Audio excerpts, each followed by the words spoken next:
Start करने वाले हैं एक ऐसा चैप्टर जिसके बारे में आपको ऑलरेडी बहुत सारी चीजें पता है। एंड चैप्टर का नाम क्या है तो देखो क्या है, आर एनवायरनमेंट। अब एनवायरनमेंट के बारे में तो किसको पता नहीं होता, आसपास में चेक करें तो हर चीज हमें लगता है कि हाँ ये भी हमारे एनवायरनमेंट में आती है, ये सारी चीजें भी हमारे एनवायरनमेंट में है, पेड़ पौधे भी हमारे एनवायरनमेंट में आते हैं, हमारे पेरेंट भी हमारे एनवायरनमेंट में आते हैं। बहुत सारी चीजें हैं जो कि एनवायरनमेंट के कंपोनेंट्स में आते हैं। ठीक है, यानी कि हमारे एनवायरनमेंट को बनाने के लिए सिर्फ एक सिंगल चीज की जरूरत नहीं है, बहुत सारी चीजों की, बहुत सारी वैरायटी ऑफ थिंग्स की रिक्वायरमेंट होती है। जनरली आपने सुना होगा कि हाँ हम पढ़ नहीं पाते बिकॉज हमें पढ़ने का एनवायरनमेंट नहीं मिल पाता। तो ये पढ़ने का एनवायरनमेंट क्या है कि हमें वो फीलिंग नहीं आती कि हम वहाँ पढ़े, लेकिन हम जहाँ रह रहे हैं वो हमारे लिए सूटेबल एनवायरनमेंट है बिकॉज हमें वहाँ बहुत अच्छा लगता है, हमारी सारी जरूरत की चीजें हमें वहाँ मिल जाती हैं। अब जरूरत की चीजों में ऐसा नहीं है कि सिर्फ और सिर्फ चॉकलेट मिलेगी, पिज्जा मिलेगा, पानी वगैरह मिल जाएगा एंड ऑल दैट, नहीं, एयर भी हमारी रिक्वायरमेंट में आता है। तो एयर भी हमारे एनवायरनमेंट का क्या है, एक हिस्सा है। अदर लिविंग ऑर्गेनिज्म है, जितने भी एनिमल्स है, माइक्रो ऑर्गेनिज्म है, सब के सब क्या है, हमारे एनवायरनमेंट का हिस्सा है। एंड उसी एनवायरनमेंट के बारे में आज हमें स्टडी करनी है। So I Lavina Kumawat welcoming you all at Scoreshala. देखो एनवायरनमेंट का सबसे जो एक मेन टॉपिक आता है या मेन एक वर्ड जो आता है उसको हम कहते हैं इकोसिस्टम कहते हैं।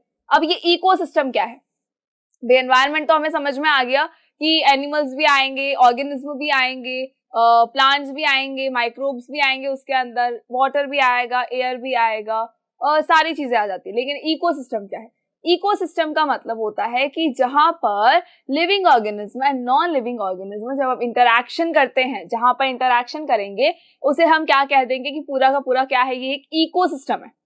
अब इस इकोसिस्टम के अंदर बहुत सारी चीजें आती है। सी, ये जो पूरा एक इकोसिस्टम है उसके अंदर देखो क्या है, प्लांट्स भी आ जाते हैं, न्यूट्रिएंट्स है, मिनरल्स है, सॉइल ऑर्गेनिज्म हो गए हैं, डिस्टर्बेंसेस आ गए, सोलर रेडिएशंस आ गई है, मॉइस्चर आ गया, वाटर आ गया, एयर आ गया, प्लांट्स आ गए, सारी चीजें क्या है इकोसिस्टम के अंदर आती है।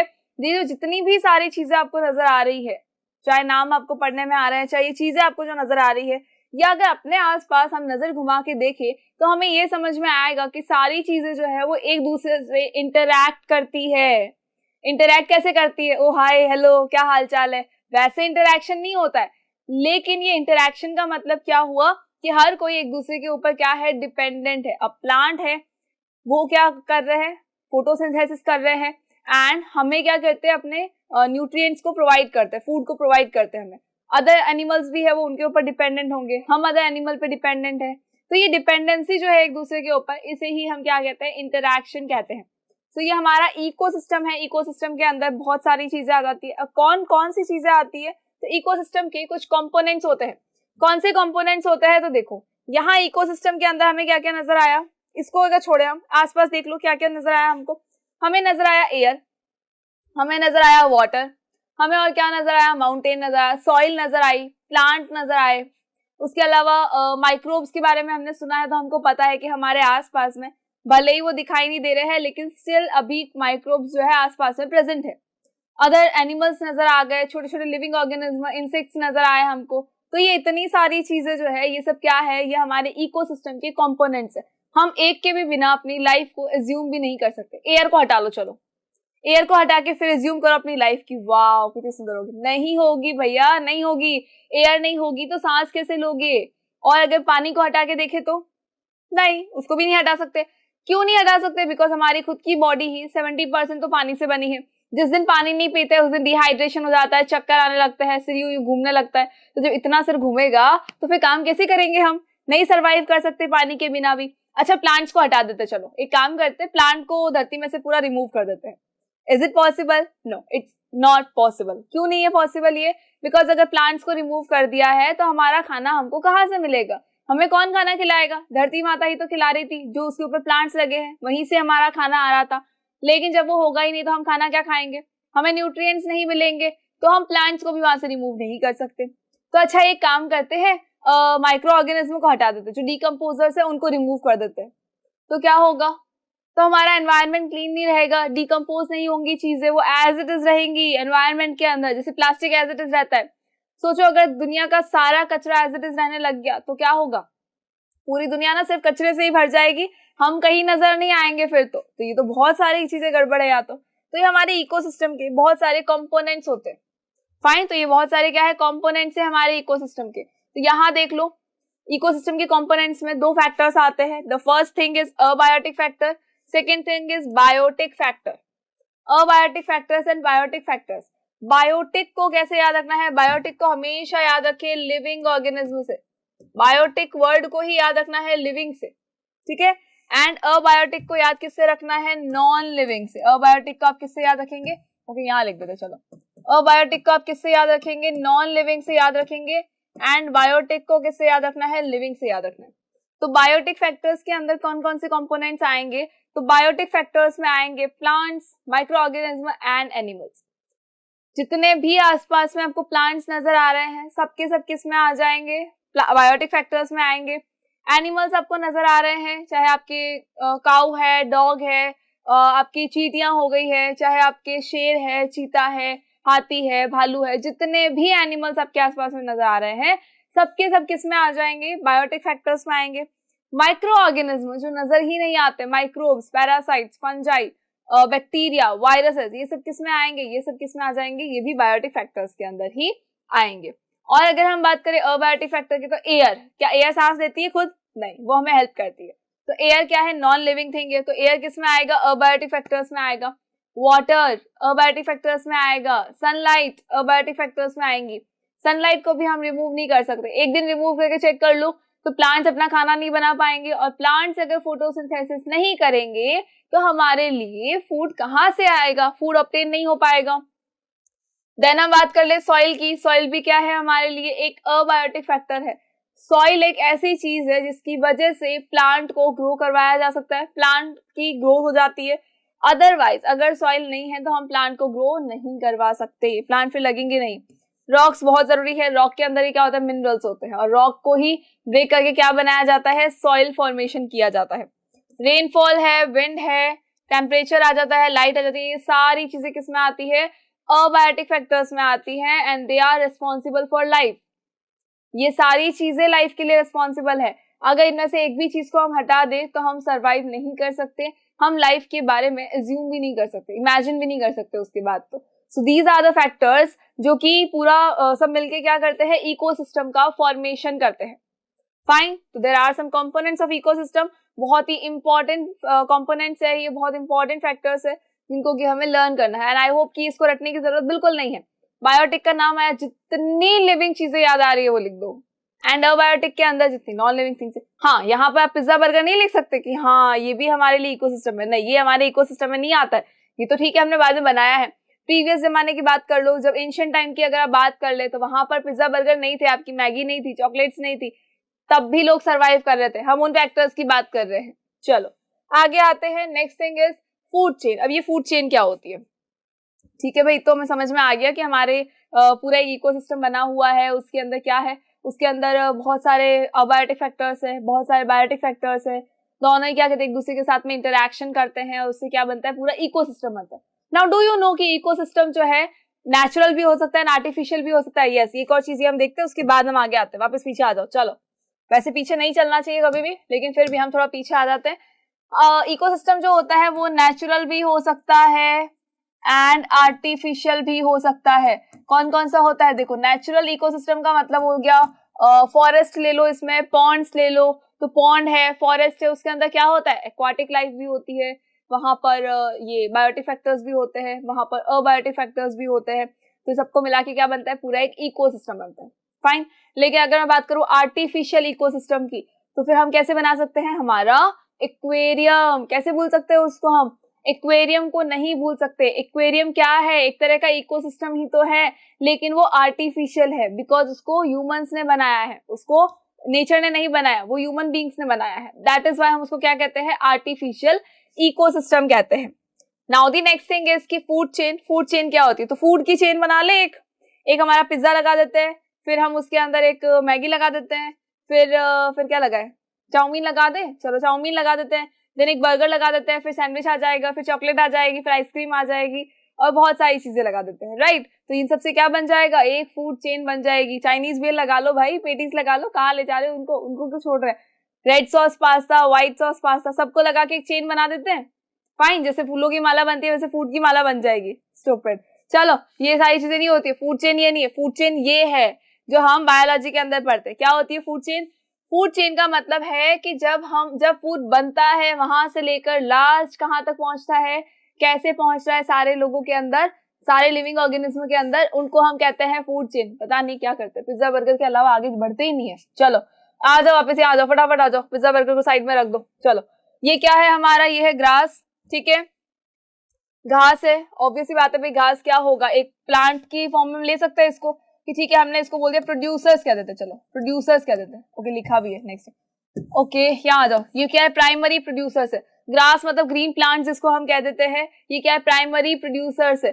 सनलाइट को लेंगे, ठीक है, सनलाइट को ये लेंगे और उससे क्या बनाएंगे, उससे बनाएंगे खाना, फूड को सिंथेसाइज करेंगे। और जब फूड को सिंथेसाइज कर देंगे तो सिर्फ अपने लिए नहीं करेंगे, दूसरे लिविंग ऑर्गेनिज्म के लिए भी फूड को सिंथेसाइज करके रखेंगे कि हाँ भैया जब तुम आओ तो ले जाना, पैकिंग की हुई है हमारे यहाँ खाने की, चलो, और वो भी फ्री की।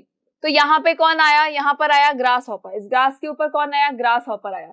अब ये ग्रास हॉपर क्या करेगा, ये तो फूड सिंथेसाइज नहीं कर सकता सनलाइट से, तो इसने क्या किया, ग्रास से ले लिया, क्योंकि ग्रास है, मैं भी तो ग्रास हॉपर ही हूं ना, तो मुझे दे दो, तो दे दिया उसको खाना। अब क्या होगा, ग्रास हॉपर ने किसको खाया, ग्रास को खाया। तो ये ग्रास क्या है, पहले फर्स्ट ये प्राइमरी प्रोड्यूसर है, ये बनाने का काम कर रहे हैं, ये प्रोड्यूस कर रहे हैं। तो बेसिकली हम प्रोड्यूसर्स किसको कहते हैं, प्रोड्यूसर्स हम कहते हैं ग्रीन प्लांट्स को। प्रोड्यूसर्स कौन होते हैं, ग्रीन प्लांट्स होते हैं, ठीक है, जो सनलाइट लेते हैं और अपना खाना बनाते हैं, फूड सिंथेसाइज करते हैं। लिविंग ऑर्गेनिज्म के लिए भी कर रहे हैं, खुद के लिए तो कर ही रहे, अदर लिविंग ऑर्गेनिज्म के लिए भी कर रहे हैं।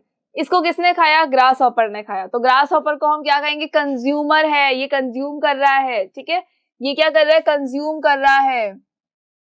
कंज्यूमर कौन होता है, जो कंज्यूम करता है। तो इसने क्या किया, ग्रास को कंज्यूम किया, तो ये क्या है, प्राइमरी कंज्यूमर है भाई, ये प्राइमरी प्रोड्यूसर था, ये क्या है, प्राइमरी कंज्यूमर है भाई, फर्स्ट कंज्यूमर है। ये होता है ना तुम्हारे यहाँ कि वीडियो देखा नहीं है कि अरे वाह मेरा फर्स्ट कमेंट है, मेरा फर्स्ट कमेंट है, तो बस ये वही वाला है, ये प्राइमरी कंज्यूमर है। इसने पहली बार जाके इस घास को सीधा सीधा इसने खाया।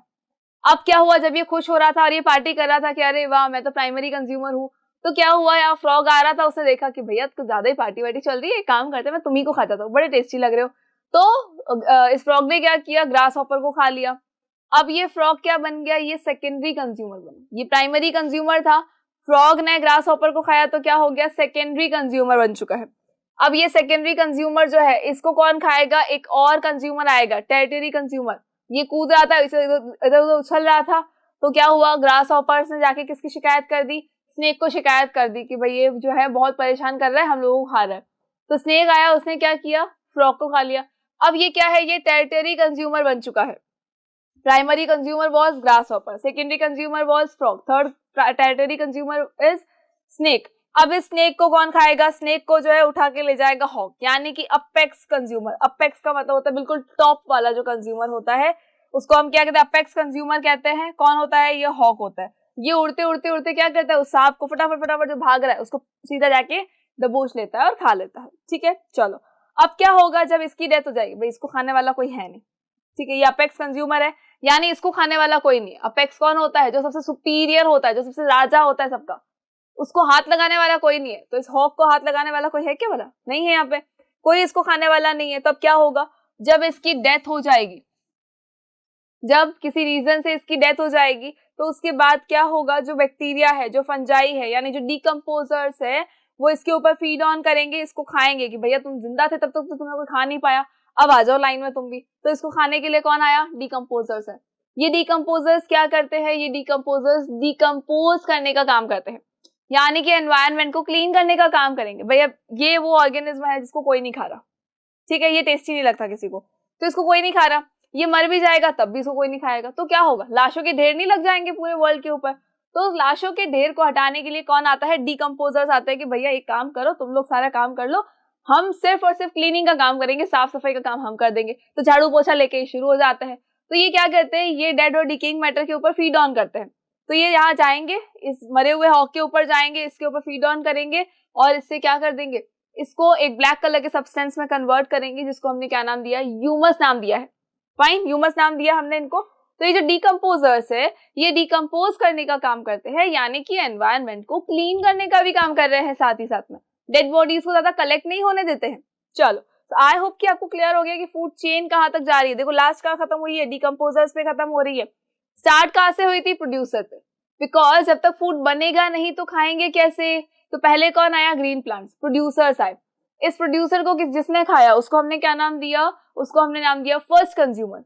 फर्स्ट कंज्यूमर को जिसने खाया सेकंड कंज्यूमर, सेकंड कंज्यूमर को जिसने खाया territory consumer, and territory consumer को जो भी खाएगा वो अपेक्स कंज्यूमर होता है। और उसकी इतनी धाक होती है कि कोई भी जाके उसको दबोच नहीं सकता, कोई भी जाके उसको खा नहीं सकता। अब इसके बाद कौन आता है, जब ये मर जाते हैं तो डिकम्पोजर्स आते हैं और उनको डिकम्पोज कर देते हैं, इनके ऊपर फीड ऑन करते हैं और उससे क्या बनाते हैं, ह्यूमस बनाते हैं, ऑर्गेनिक मैटर बना देते हैं। तो ये हमारी क्या थी, पूरी फूड चेन थी। देखो इसके अंदर पिज्जा बर्गर कहीं नहीं आया है, ठीक है, तो नाम नहीं लेना उसका, फूड का नाम आता नहीं, लार टपकाने लग जाते हो। चलो तो ये क्या है, ये हमारी है पूरी की पूरी फूड चेन। अब सोचो ऐसी बहुत सारी चेन्स होंगी, और जब बहुत सारी चेन्स यानी इकोसिस्टम के अंदर इतना ज्यादा इंटरैक्शन हो रहा है तो क्या एक जाल नहीं बन जाएगा, बिल्कुल बन जाएगा। तो इस तरह का जो जाल बनेगा इसको हम क्या नाम देंगे, फूड वेब नाम देंगे, फूड वेब नाम देंगे। मतलब देखो यह क्या है, ये है ग्रास, ग्रास को किसने खाया, ग्रास हॉपर ने खाया। बट इस ग्रास हॉपर जो है ये बहुत लोगों को टेस्टी लग रहा है।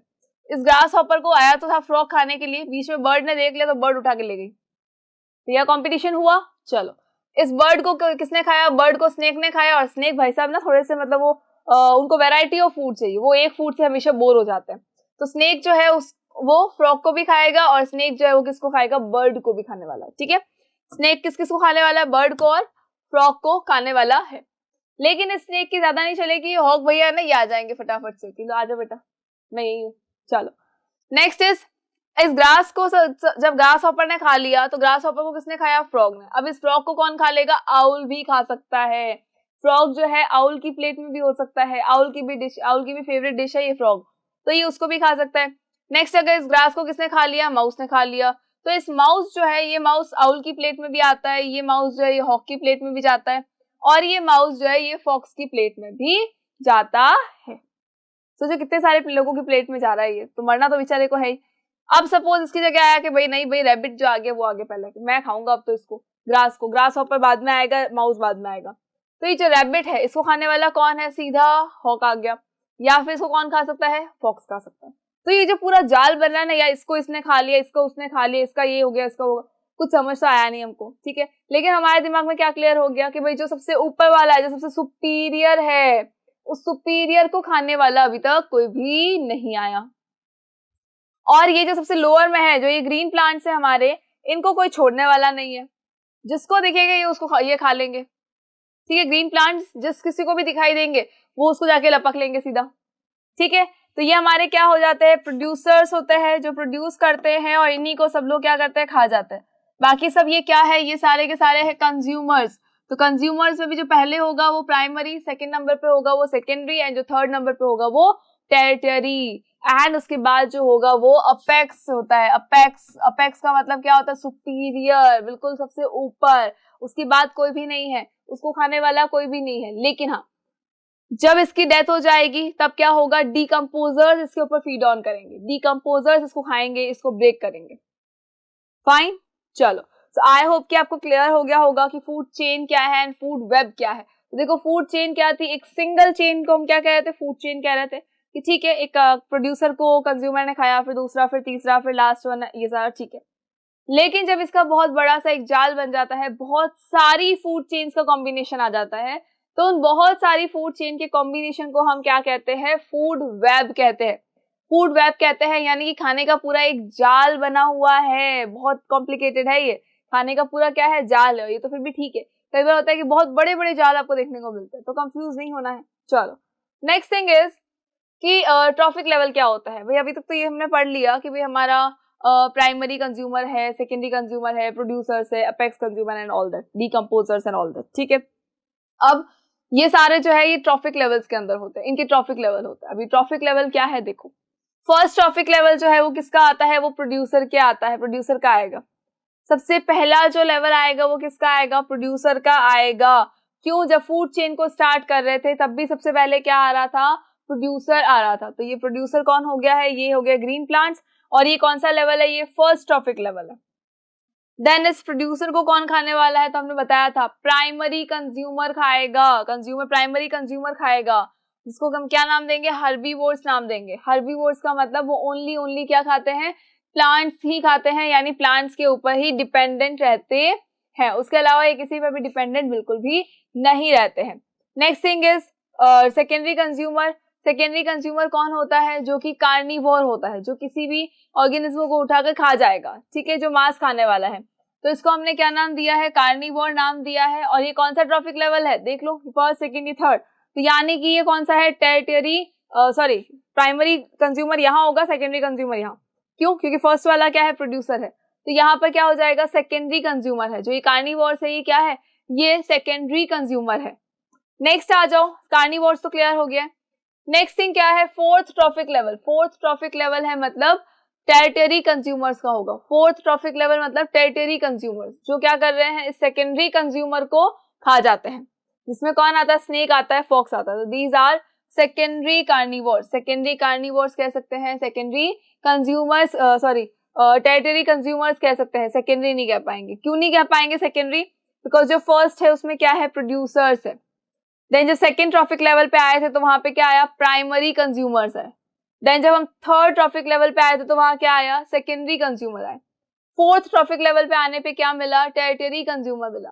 और जब हम लास्ट यानी अब फिफ्थ वाले पे आ जाएंगे ट्रॉफिक लेवल पे, तो वो क्या होता है, हमेशा सुपीरियर, वो सबसे ऊपर वाला होता है, जिसको हम क्या कहते हैं, अपेक्स प्रेडेटर्स कहते हैं। इसके अंदर आने वाले जितने भी लिविंग ऑर्गेनिज्म है उनको हम क्या कहते हैं, अपेक्स प्रेडेटर कहते हैं, अपेक्स प्रेडेटर कहते हैं। जिसके अंदर कौन आता है, वल्चर्स आते हैं, ईगल्स आते हैं, लायन है, टाइगर है, even about human being.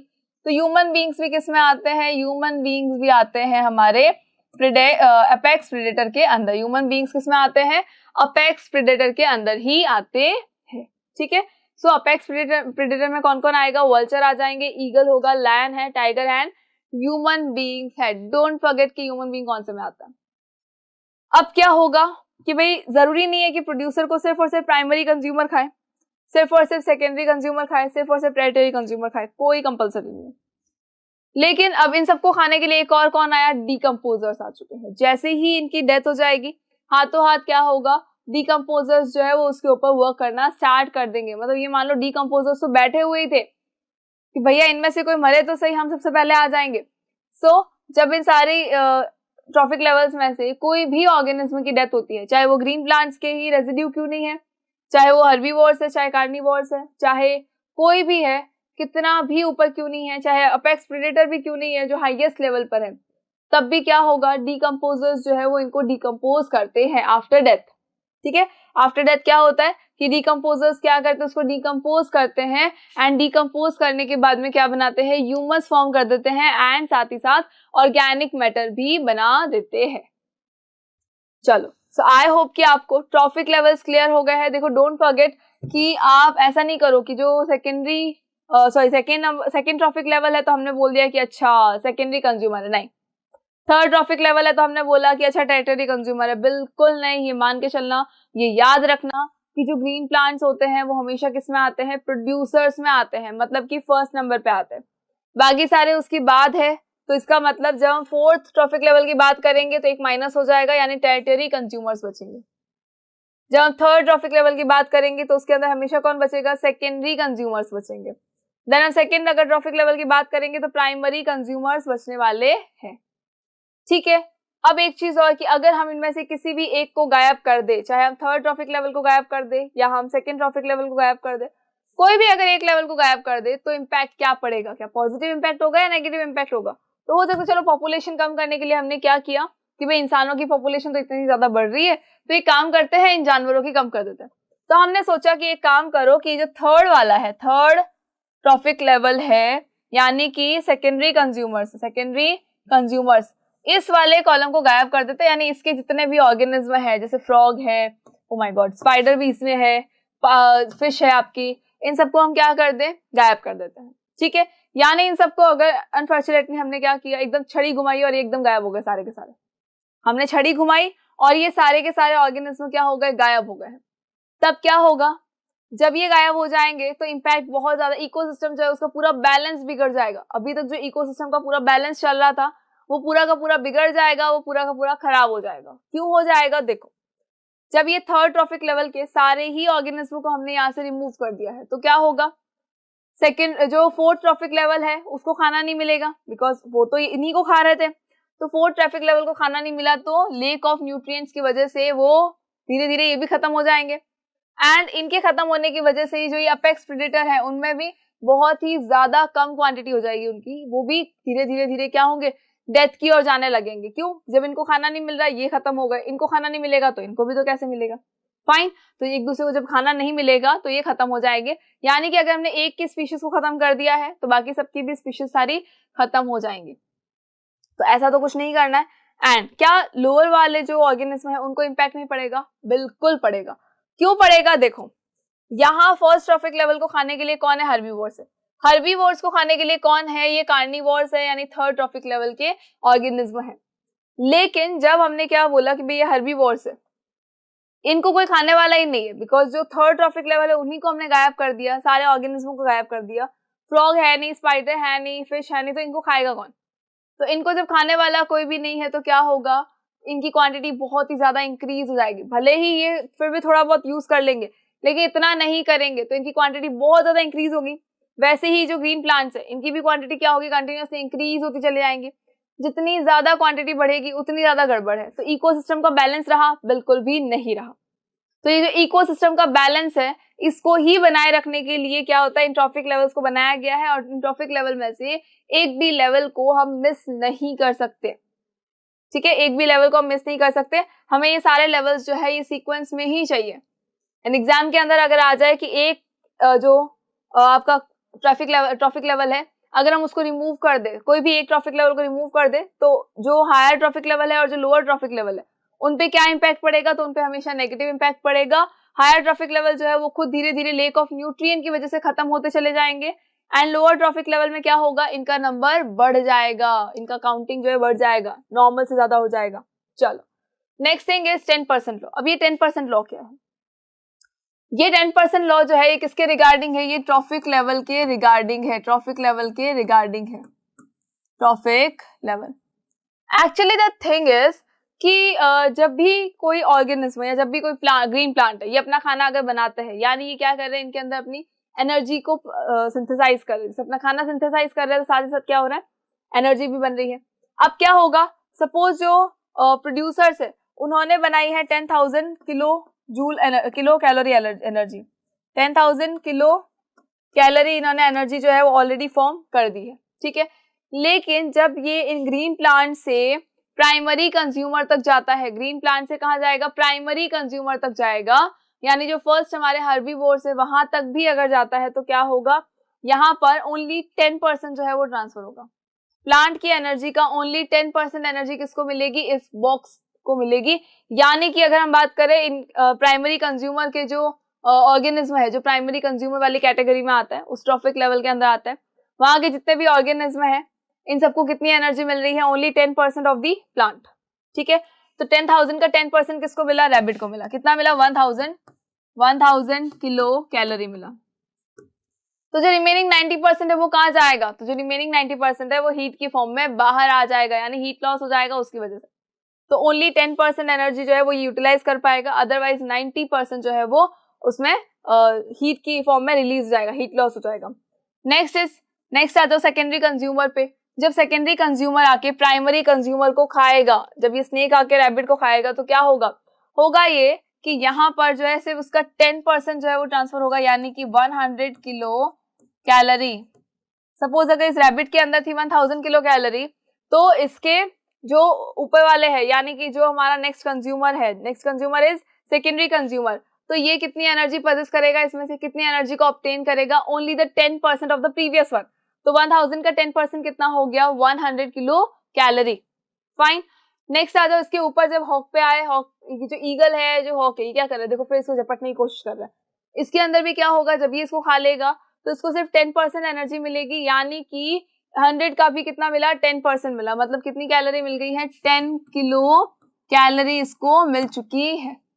Fine, तो जब प्लांट से हम लास्ट तक आते हैं तो हमेशा क्या होता है? कैलोरी जो होती है वो कम हो जाती है, यानी एनर्जी जो होती है वो हमेशा रिड्यूस होती चली जाती है। ठीक है, एनर्जी हमेशा रिड्यूस होगी, कितना रिड्यूस होगी, हमेशा 10% कम हो जाएगा। और ये जो 10% है ये किस में जाता है, ये हीट लॉस के अंदर चला जाता है। जब एनर्जी को ट्रांसफर किया जाता है, ट्रांसफॉर्म किया जाता है, तो इसका 10% जो है वो हीट की फॉर्म में चला जाता है। लेकिन जैसे कि हमने कहा, एनर्जी को हम डिस्ट्रॉय नहीं कर सकते, एनर्जी को हम फॉर्म नहीं कर सकते। तो ऐसा नहीं है कि बाहर जाके खत्म हो जाएगी, नहीं, ये कहीं ना कहीं अपने एनर्जी मॉलिक्यूल्स को क्या करेगी, फिर से ट्रांसफॉर्म करेगी। फाइन, चलो, सो आई होप कि आपको ये 10% लॉ क्लियर हो गया होगा। Now come to the next thing. Next thing is how do our activities affect the environment. हमारी जो एक्टिविटीज है वो एनवायरमेंट को किस तरह से अफेक्ट करती है। तो देखो, एनवायरमेंट की एक बार शक्ल देखो, पहले वाला देखो और अब वाला देखो, क्या लग रहा है। पहले वाला देखो, सॉरी पहले वाला तो यहाँ है ही नहीं, लेकिन हमको पता है कि पहले जो अर्थ थी, ये जो ग्रीन वाला पोर्शन, यहाँ से ये सब फैक्ट्रीज हटा दो, यहाँ से ये वाले ऊपर जो प्लांट जो कि ट्री जो कि पूरे बेयर हो गए उनको हटा दो, तो क्या होगा, ये जो अर्थ है ये डांसिंग कर रही होगी, अर्थ बहुत हैप्पी होगी। यानी कि अगर हम पहले की बात करें तो अर्थ बहुत खुश थी उस टाइम पे। क्यों थी? क्योंकि उस सर्टेन टाइम पे क्या था, किसी ने फैक्ट्रीज नहीं बनाई थी, ह्यूमन एक्टिविटीज नहीं हो रही थी, तो ह्यूमन एक्टिविटीज की वजह से एनवायरनमेंट को कोई भी नेगेटिव इंपैक्ट नहीं पड़ा था। लेकिन अभी क्या होता है, हर जगह पर ह्यूमन इन्वॉल्वमेंट है, दैट इज वाई एनवायरमेंट पर भी नेगेटिव इंपैक्ट पड़ रहा है। तो एनवायरमेंट जो है अभी देखो इस तरह का हो गया, बेचारा बहुत ज्यादा परेशान है। अर्थ भी देखो कितनी ज्यादा परेशान है। ये परेशान क्यों हो रहा है दोनों, तो देखो सबसे पहला रीजन क्या है, डिफॉरेस्टेशन। सबसे पहला रीजन क्या है, डिफॉरेस्टेशन। ये जो डिफॉरेस्टेशन है ये एक बहुत ही मेजर रोल प्ले करता है हमारे एनवायरनमेंट को पॉल्यूट करने में। तो डिफॉरेस्टेशन का मतलब क्या हुआ कि हमने बहुत सारे पेड़ों को काट दिया, हमने जंगलों को खत्म कर दिया, जंगलों को काट दिया, पेड़ काट दिए, तो क्या होगा, अर्थ को तो परेशानी होगी ही। तो अर्थ जो है बहुत ज्यादा परेशान होकर बैठी है। क्यों बैठी है? क्योंकि हमें क्या चाहिए था, यहाँ पे पेड़ लगाने चाहिए थे, जहां हमने क्या किया, पेड़ों को कट कर दिया। उसके अलावा ह्यूमन बींग्स ने और क्या किया, ह्यूमन बींग्स ने बहुत सारी वहां पे फैक्ट्रीज बना दी है अर्थ के ऊपर, बहुत सारे मॉल्स बना दिए हैं, बहुत सारे हॉस्पिटल्स हो चुके हैं, स्कूल्स हो चुकी है, बंगले बन चुके हैं, रोड्स बन चुकी है सब जगह पर। तो ये जितनी भी एक्टिविटीज हम कर रहे हैं ये एनवायरनमेंट को किस तरह से इफेक्ट कर रही है, किस तरह से उसके ऊपर इम्पैक्ट डाल रही है, ये सारी चीजें हमको यहाँ पर देखनी है। तो question is how do our activities affect the environment. तो यहाँ हम देख ही रहे हैं, देखो जैसे ही आप डिफॉरेस्टेशन कर देते हो वैसे ही क्या होता है, डिफॉरेस्टेशन से फॉरेस्ट खत्म हो गए, फॉरेस्ट खत्म होगा तो एक इकोसिस्टम खत्म हो चुका है। जब फॉरेस्ट खत्म होता है कि इकोसिस्टम खत्म होता है, क्यों? उसके अंदर जितने भी लिविंग ऑर्गेनिज्म रह रहे थे, जिनका कि वो घर था फॉरेस्ट, वो तो उजड़ चुका है। अब वो अपने घर में नहीं रह सकते हैं, उनका घर है ही नहीं अभी। तो जब घर ही नहीं है तो ये जो अर्थ है, क्या ये मदर अर्थ उनके लिए परेशान नहीं होगी? बिल्कुल होगी। सेकेंड थिंग कि जब पेड़ काट दिए जाएंगे तो क्या होगा, बारिश कम होगी, बारिश कम होगी तो पानी भी कम हो जाएगा, पानी का सूखा पड़ेगा तो क्या होगा, जो ये प्लांट्स है उनको भी नहीं देख पाएंगे, और इरिगेशन नहीं होगा तो फूड भी ऑब्टेन नहीं कर सकते हैं। फाइन, तो हर छोटी से छोटी चीज जो हम कर रहे हैं वो हमारे ही लाइफ के ऊपर नेगेटिव इंपैक्ट डाल रही है। यहाँ देख ले, बहुत सारी फैक्ट्रीज जो बनाई गई थी तो ये नहीं सोचा गया था कि भाई इतना ज्यादा धुआं है उससे क्या होगा। तो इस धुएं से क्या होता है, ये जो इतना ब्लैक कलर का स्मोक निकल रहा है इसकी वजह से एयर पॉल्यूशन हो जाता है, और वो जो एयर है वो हम क्या करते हैं, इनहेल करते हैं। तो उस इनहेलेशन के टाइम पे क्या होता है, हमें प्रॉब्लम होती है। ठीक है, तो एनवायरनमेंट में भी देखो हमने क्या किया, एयर पॉल्यूशन कर दिया, हम वाटर पॉल्यूशन भी करते हैं, हम सॉइल पॉल्यूशन भी करते हैं। तो बहुत सारी फैक्टर्स है जिससे हम एनवायरनमेंट को पॉल्यूट कर देते हैं। तो एनवायरनमेंट जब पॉल्यूट हो चुका है तो हमने कौन कौन सी एक्टिविटीज की थी एक बार ये भी डिस्कस कर लेते हैं। वैसे हमने बहुत सारी एक्टिविटी देख ली है, लेकिन अब इसका रिजल्ट क्या है, देखो रिजल्ट ये है कि ओजोन लेयर जो है वो डिप्लेट हो रही है। जो हमारी इतनी सारी एक्टिविटीज है ना, जो हमारे इतने सारे ह्यूमन बींग्स के जो कारनामे हैं कि हाँ ये बना दिया, इधर ये बना दिया, इधर ये बना दिया, बिना नेचर के बारे में सोचे हुए, तो इसका एक नेगेटिव इम्पैक्ट क्या होता है, देखो ओजोन लेयर जो है वो डिप्लेट हो रही है। इसके बारे में हमने सुना है, हमको बहुत अच्छे से पता है कि ओजोन लेयर एक्चुअली होती क्या है। देखो ओजोन लेयर एक्चुअली क्या होती है, सी ओजोन लेयर जो है वो एक प्रोटेक्टिव लेयर है अर्थ की। अर्थ के ऊपर एक तरह से अगर देखा जाए तो एक ब्लैंकेट है पूरा, अर्थ के ऊपर क्या है, पूरा का पूरा एक ब्लैंकेट है, और ये जो ब्लैंकेट है वो क्या करता है, अर्थ को प्रोटेक्ट करने का काम कर रहा है। और इस अर्थ के ऊपर आने वाले यानी पाए जाने वाले ब्लैंकेट को हम क्या कहते हैं, ओजोन लेयर कहते हैं। और ये जो ओजोन लेयर है ये हमेशा क्या करेगा, अर्थ को प्रोटेक्ट करने का काम करेगा। किससे प्रोटेक्ट कर रहा है, तो हमेशा ये अल्ट्रा वायलेट रेज जो होती है, जो ये सन की तरफ से यूवी रेज आती है, सन की ओर से क्या आती है, अल्ट्रा वायलेट रेज अगर आ रही है, तो ये जो अल्ट्रा वायलेट रेज होती है इनको एब्जॉर्ब करने का काम कौन करता है? ओजोन लेयर करता है। अगर ये अल्ट्रावायलेट रेज डायरेक्ट आ जाएंगे अर्थ के ऊपर तो बहुत ज्यादा गड़बड़ हो जाएगी, यानी कि देखो गर्मी बहुत ज्यादा होगी क्योंकि डायरेक्ट धूप आ रही है, बहुत ज्यादा सनरेज आ रही है, हीट बढ़ जाएगी, गर्मी बढ़ेगी तो ग्लेशियर्स पिघलेंगे, पानी जो है पूरे के अंदर फैल जाएगा और पूरी अर्थ जो है पानी के अंदर ही डूब जाएगी। सेकेंड थिंग कि जितनी भी यूवी रेज जो है अगर डायरेक्ट अर्थ के ऊपर आ जाती है तो ये हमारी बॉडी को पेनिट्रेट कर सकती है। हमारी बॉडी में कई बार हमको नहीं लगता, बाहर एकदम तेज धूप में निकलो तो हमको लगता है कि यार हमारी बॉडी बहुत जल रही है, बहुत ज्यादा, कई से ऐसा लग रहा है कि कोई सुई चुभा रहा है हमारे। तो ये सब क्या होता है? ये यूवी रेज क्या कर रही है? हमारी बॉडी को पियर्स करने का काम करती है। तो हमारी बॉडी को बॉडी के अंदर क्या करेगी? एक होल बना देगी, जस्ट लाइक इंजेक्शन। जैसे इंजेक्शन दिया जाता है वैसे ही हमारी बॉडी में से क्या करेगी? निकल जाएगी, आर पार हो जाएगी यूवी रेज। और ये साथ ही साथ क्या करती है? कैंसर को भी कॉज करती है, प्लस स्किन डिजीज हो सकती है, स्किन एलर्जीज हो सकती है, सनबर्न हो सकता है। तो बहुत सारी चीजें हुई या नहीं हुई ऑब्वियसली हुई। चलो, तो ये जो ओजोन लेयर है, ओजोन लेयर क्या कर रही है? प्रोटेक्टिव लेयर है। ये यूवी रेज को अर्थ के ऊपर डायरेक्ट नहीं आने देती है। लेकिन अभी क्या हो रहा है? अभी यहाँ ओजोन लेयर के अंदर जो है वो होल देखा गया है, यानी ओजोन लेयर जो है वो डिप्लेट हो रही है, वो धीरे धीरे क्या हो रही है? खत्म होते चली जा रही है। तो देखो ओजोन जो है, ओजोन के अंदर क्या हो गया? होल हो चुका है। अब ये होल जो है, यहाँ से अल्ट्रावायलेट रेज का एब्जॉर्प्शन जो है वो पॉसिबल नहीं हो पा रहा है। तो उस एब्जॉर्प्शन ना होने की वजह से क्या होगा? ये यूवी रेज जो है ये डायरेक्ट आएगी और ये not only human body, even ये सारे ही लिविंग ऑर्गेनिज्म को इम्पैक्ट करेगी और नेगेटिव इम्पैक्ट करेगी। फाइन। अब ये जो ओजोन लेयर है ये डिप्लेट हो ही क्यों रही है? तो हमको पता है कि हमारी ही एक्टिविटीज की वजह से ये ओजोन लेयर जो है वो डिप्लेट हो रही है। सी रेफ्रिजरेटर्स के अंदर जो एक CFC गैस आती है, क्लोरोफ्लोरोकार्बन जो आता है, सिर्फ एक इसको ही बंद कर देने से ही हमारी जो ओजोन है वो भी पूरी सही होने लग जाएंगी। उसके अलावा कार्बन डाइऑक्साइड का लेवल इतना ज्यादा इंक्रीज हो गया है, मीथेन का लेवल इतना ज्यादा इंक्रीज हो गया है, उससे भी क्या हो रहा है? ओजोन लेयर डिप्लेशन हो रहा है। अब ये ओजोन बनती कैसे है? तो देखो, ओजोन एटमॉस्फेयर के अंदर अगर हम देखें तो वहां पर ऑक्सीजन के 2 मॉलिक्यूल्स प्रेजेंट होते हैं हमेशा। ऑक्सीजन हमेशा अपने एलिमेंटल फॉर्म में रहता है, ऑक्सीजन कभी भी अलग नहीं रहेगा। यहाँ पर होगा क्या? तो एक ऑक्सीजन का 2 ऑक्सीजन की पार्टिकल्स है ये। अब इन दोनों ही ऑक्सीजन पे क्या होगा? एक एनर्जी लगेगी। एनर्जी कौन सी? UV rays, ultraviolet rays. ये अल्ट्रावायलेट रेज इसके ऊपर जाएगी तो क्या होगा? ये ब्रेक हो जाएंगे, ये 2 पार्ट से ब्रेक हो गए, यहाँ एक 1 आ गया, यहाँ एक 1 आ गया। अब क्या होगा? फिर ये अपने 1 के साथ में मिलेंगे और ये बॉन्डिंग बनाएंगे। जो बॉन्ड बनेगा उससे फिर ये क्या बन जाएंगे? O2 बन जाएंगे। अब ये जो सिंगल वाले थे, चाहे ये O2 बना ले या फिर ये क्या कर सकते हैं, जो सिंगल ऑक्सीजन है ये किसी कंबाइन वाले ऑक्सीजन के साथ में जाके जुड़ने की कोशिश करे। तो 2 फ्रेंड्स का ग्रुप तो है ही, एक और फ्रेंड आ गया, क्या फर्क पड़ गया? तो ये देखो, चिंटू मिंटू और एक पिंटू, चिंटू मिंटू और पिंटू। ठीक है, चिंटू है, मिंटू है और पिंटू, तीनों क्या हो गए? ज्वाइन हो गए। ज्वाइन होके क्या बनाया? O3 बना दिया। पहले कौन था? सिर्फ और सिर्फ चिंटू था और मिंटू था। ये पिंटू जो बेचारा था ना, ये अपने ग्रुप से अलग हो गया था, इसका एक और फ्रेंड था उसको अलग कर दिया था। किसने? यूवी रेज ने उसको अलग किया था। तो अब क्या होगा? ये पिंटू इसके अंदर आ जाएगा तो क्या बन जाएगा? पिंटू चिंटू मिंटू, PCM बना। अरे वाह, वेरी गुड। आपके 11th के लिए आपको सब्जेक्ट मिल गया। चलो, PCM, फिजिक्स केमिस्ट्री मैथ्स। आधे लोगों को लग रहा है कि मैम अभी भी तो हम साइंस को देख के मतलब सिर चकरा रहा है हमारा, तो मैथ्स तो मतलब भूल ही जाए, पता नहीं क्या कर रहे हैं हम तो मैथ्स को, फिर भी आप इसके अंदर डाले जा रहे हो। बेटा बहुत अच्छे सब्जेक्ट है ये। चलो, स्कोप भी बहुत ज्यादा है, सब्जेक्ट भी अच्छे है, ढंग से अगर समझे ना हम तो बहुत अच्छे सब्जेक्ट है, रटने की जरूरत तो बिल्कुल नहीं पड़ती इसमें। चलो, अब एक्चुअली देखो, वापस देखो एक बार हुआ क्या था। हुआ ये था कि there is an oxygen molecule. अब ये जो ऑक्सीजन मॉलिक्यूल है ये कभी भी एलिमेंटल फॉर्म में नहीं रह सकता। दैट इज वाई 2 ऑक्सीजन के जो एटम है वो ज्वाइन होकर रहते हैं। ठीक है, एनवायरमेंट के अंदर। इसके ऊपर कौन आया? यूवी रेज आया। यूवी रेज आई, उसने क्या किया? दोनों को अलग अलग कर दिया। तो एक इधर आ गया, एक इधर आ गया। अब दोनों रो रहे थे बेचारे, रो रहे थे। तो ये जो पिंटू था ये एक ऐसे ग्रुप के साथ गया, ये बहुत स्ट्रॉन्ग ग्रुप था, दोनों का बहुत स्ट्रॉन्ग ग्रुप था ये। इसमें कौन था? इसमें था चिंटू और मिंटू था।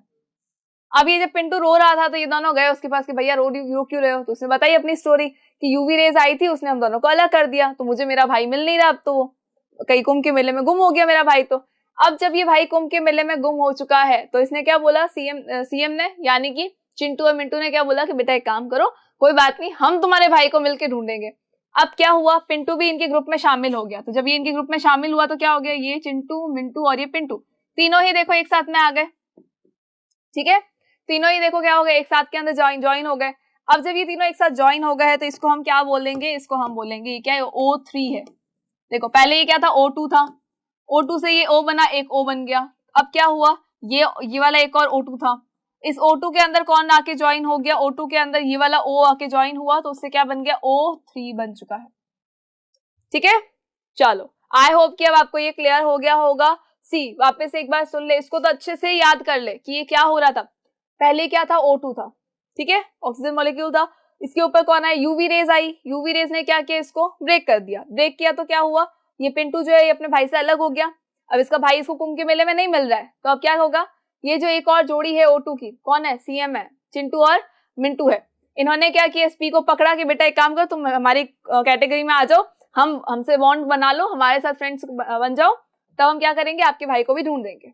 ठीक है, तीनों जने मिलके क्या बन गए, PCM बन गए, यानी कि पिंटू, चिंटू और मिंटू बन गए। अब ये क्या है, ये O3 है, तीनों ने मिलके क्या बनाया, O3 बनाया। अब ये जो O3 है ना, ये यूवी रेस की बैंड बजाता है। ठीक है भाई, यूवी रेज ने क्या किया था, इसको ब्रेक किया था, इसको उसके दोस्त से दूर कर दिया था, कुंभ के मेले में बिछड़ गए दोनों भाई भाई। अब क्या हुआ, ये जो O3 है यही मिलके क्या करेगा, ये O3 यहाँ यूवी रेस की बैंड बजाएगा। कैसे, O3 जो है यानी ओजोन जो है वो इसके चारों ओर लपेट जाएंगे कि बेटा अब यूवी रेस खोलेंगे, आजा बेटा देख लेते हैं तेरे को भी कैसे अंदर जाता है, मैं भी देखता हूँ। तो ये क्या करते हैं, यूवी रेस को एब्जॉर्ब कर लेते हैं और डायरेक्टली अंदर नहीं जाने देते। ठीक है, चलो सो अब हुआ क्या, यहाँ हमारी ही गलती की वजह से क्या हो रहा है, ह्यूमन बीइंग्स की ही गलतियों की वजह से, एक्टिविटीज की वजह से क्या हो रहा है, इतना ज्यादा पॉल्यूशन बढ़ चुका है। तो उस पॉल्यूशन की वजह से ये जो ओजोन है ये खत्म हो रहा है, ओजोन लेयर में क्या हो रहा है, होल हो रहा है, तो ओजोन लेयर डिप्लेट हो रही है। फाइन, और अगर ओजोन लेयर के डिप्लेशन को रोकना है तो हमें क्या करना पड़ेगा, CFC को कम करना पड़ेगा, CFC के यूज को कम करना पड़ेगा। चलो, सो आई होप कि आपको ये क्लियर हो गया है। Now come to the next thing. Next thing is कि हमारी एक और कौन सी एक्टिविटी है, तो देखो अर्थ जो हमारी मदर अर्थ है वो पहले ये थी, कितनी सुंदर, कितनी शांत, कितनी खुश, है ना, बहुत क्यूट सी लग रही है, बहुत प्यारी सी लग रही है। अब क्या हुआ, हमारी मदर अर्थ अब कैसी हो गई है, अब ये ऐसी हो गई है, अब ये बहुत परेशान है। ये बहुत परेशान क्यों है, ये क्यों रो रही है, बिकॉज यहाँ पर कचरा ही कचरा उनको नजर आ रहा है।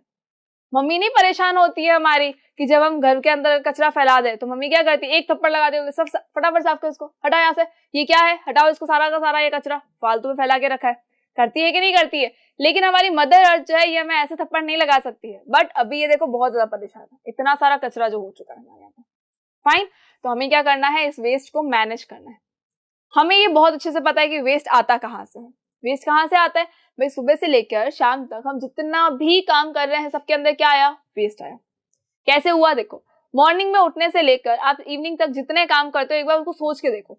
जब सुबह उठते हो और तैयार होते हो उस टाइम पे क्या होता है, हमारा खुद का जो ह्यूमन एक्सक्रीटा होता है वो भी क्या है, वेस्ट है।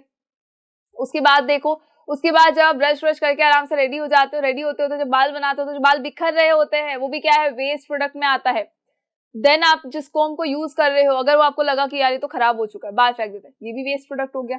फाइन, देन हमको याद आया कि अरे मम्मी ने खाना बनाया नहीं बनाया, किचन में जाके देखा तो मम्मी ने खाना तो बनाया था लेकिन पास के अंदर क्या था, किचन का बहुत सारा वेस्ट रखा हुआ था। स्कूल गए, स्कूल के अंदर हमने क्या किया, पेंसिल को शार्प किया, पेंसिल को शार्प किया, इरेजर को यूज किया, तो क्या निकला, उसमें से भी कचरा निकला, बहुत सारा डस्ट निकला, उसमें से कचरा निकला। फिर जब हमने टिफिन खोला लंच टाइम के अंदर तो क्या हुआ, जिस फॉइल पेपर के अंदर मम्मी ने हमारा पराठा रैप करके दिया था वो फॉइल पेपर भी क्या हो चुका है, अभी वेस्ट हो चुका है, हमारे लिए क्या है, वेस्ट है। लिखते लिखते कई बार पेपर खराब हो जाता है, हम उसको फाड़ के फेंक देते हैं, वेस्ट प्रोडक्ट हुआ कि नहीं हुआ, बिल्कुल हुआ। तो देखो कितनी सारी चीजें हमने गिना दी। घर आए तो मम्मी को लगा कि यार आज बेटा आज तो हमने करेले की सब्जी बनाई है, मम्मी को नहीं लगा, हमें लगा करेले की सब्जी मम्मी ने बना के रख दी हमारे लिए, लेकिन हमको तो नहीं भाती। अब हमको क्या चाहिए, हमको चाहिए पिज्जा। या फिर एक काम करते हैं, बाहर से खाना हम ऑर्डर कर देते हैं। जब खाना ऑर्डर करेंगे तो जिसके अंदर खाना पैक होके आता है वो सारा भी क्या हो जाता है, वेस्ट मटेरियल होता है। तो देखो कितनी सारी चीजें हैं वेस्ट में। अब इतना सारा वेस्ट है तो ह्यूमन पॉपुलेशन इतनी ज्यादा है, थोड़ा थोड़ा थोड़ा वेस्ट करेंगे तो भी कितना सारा वेस्ट हो जाएगा। द प्रॉब्लम इज कि जो ह्यूमंस है वो वेस्ट को इंक्रीज तो कर रहे हैं लेकिन उसको प्रॉपरली डिस्पोज नहीं कर रहे हैं, उसका डिस्पोजल नहीं हो रहा है। तो क्या हो गया, मदर अर्थ जो है अभी इस कंडीशन में। पहले ये कंडीशन थी मदर अर्थ की, हमने पेड़ वेड़ काट दिए, फैक्ट्रीज लगा दी, वेस्ट इतना ज्यादा है कि अब मदर अर्थ मतलब ऐसी हो गई है। हमें क्या करना है, इसको सही करना है, ठीक है। तो हमारे वेस्ट को मैनेज करना है, हमारे गार्बेज को क्या करना है, मैनेज करना है। इतना सारा गार्बेज जो हम ऑलरेडी बना चुके हैं उन सबको मैनेज करना है। मैनेज कैसे करेंगे, देखो डिस्पोजल के मेथड से, there are so many methods जिससे हम प्रॉपरली जो वेस्ट है हमारा उसको डिस्पोज कर सकते हैं। डिस्पोजल उनका बहुत आसानी से हो सकता है, बहुत ही अच्छे तरीके से कर सकते हैं। देखो बेसिकली होता क्या है, इन सबको एक बार अगर हम साइड में रखें तो हमारे माइंड में क्या आता है वेस्ट के लिए कि ठीक है या तो हम एक काम करें ले जाके उसको जला दें, बट जलाने से क्या होगा, कई बार होता है उसके अंदर प्लास्टिक है, कुछ ऐसी चीजें हैं जो कि हार्मफुल है, उसको जलाने से क्या होगा, पॉइजनस गैसेस निकलेगी और वो हमेशा हमारे लिए क्या होती है, हार्मफुल होती है, ठीक है। तो उनको नहीं जला सकते। उसके अलावा देखिए अगर तो एक लैंडफिल नाम की चीज है, एक कंपोस्टिंग और एक वर्मी कंपोस्टिंग, ये हमारे सिलेबस के अंदर गिवन है, इनको हमें अच्छे से पढ़ना है। बाकी ठीक है, इंसिनरेशन है, जला दो, वेस्ट कंपैक्शन कर सकते हैं, बायोगैस का जनरेशन भी हम कर सकते हैं। द मेन थिंग कि हम क्या करें, सबसे पहले अपने किचन वेस्ट को अलग करें, यानी लिविंग ऑर्गेनिज्म का जो लिविंग मैटर होता है उसको अलग कर दे, और जो ऐसी चीजें जो कि नॉन बायोडिग्रेडेबल उनको अलग कर दे। अब बायोडिग्रेडेबल का मतलब क्या होता है, बायोडिग्रेडेबल का मतलब होता है जैसे हमारा किचन का वेस्ट हो गया, काउ डंग हो गया, एनिमल एक्सक्रीटा हो गया, एनिमल वेस्ट हो गया, प्लांट वेस्ट हो गया, प्लांट रेजिड्यू हो गया, वो सारी चीजें किस में आती है, वो आती है बायोडिग्रेडेबल वेस्ट में। वो किस में आती है, बायोडिग्रेडेबल वेस्ट में आती है। एंड सेकेंड थिंग, जैसे हम ले ले प्लास्टिक ले ले, हम ग्लास बॉटल्स ले लेते हैं, हमारे कैंस ले लो, चिप्स के पैकेट्स ले लो, चॉकलेट के पैकेट्स ले लो, तो ये सारी चीजें किसमें आती है, नॉन बायोडिग्रेडेबल में आती है, बिकॉज इनके ऊपर हमारे डिकम्पोजर्स वर्क नहीं कर सकते। बायोडिग्रेडेबल के ऊपर तो क्या होगा, डिकम्पोजर्स आएंगे और उससे क्या बना देंगे, ह्यूमस बना देंगे, उनके ऊपर फीड ऑन भी करेंगे, तो उससे होगा क्या, उससे होगा ये कि भाई जो भी वेस्ट आया है वो थोड़ा धीरे धीरे अपने आप ही डिस्पोज होता चला जाएगा। लेकिन अगर मैं नॉन बायोडिग्रेडेबल की बात करूं तो वो नहीं खत्म होंगे, उसके ऊपर कोई डिकम्पोजर काम नहीं कर सकता, ये डिकम्पोज नहीं हो सकते, और ये बहुत लॉन्ग पीरियड ऑफ टाइम तक क्या होगा, ऐसे ही पड़े रहेंगे एनवायरनमेंट के अंदर। तो एनवायरनमेंट को हार्म करेंगे, कभी सॉइल पॉल्यूशन फैलाएंगे, कभी एयर पॉल्यूशन फैलाएंगे, कभी वाटर पॉल्यूशन फैलाएंगे, तो इनको डिस्पोजल करना बहुत जरूरी है। तो होता क्या है, देखो जो कि बायोडिग्रेडेबल वेस्ट है इसका डिस्पोजल कैसे करते हैं, तो बायोडिग्रेडेबल वेस्ट के लिए आता है कंपोस्टिंग एंड वर्मी कंपोस्टिंग।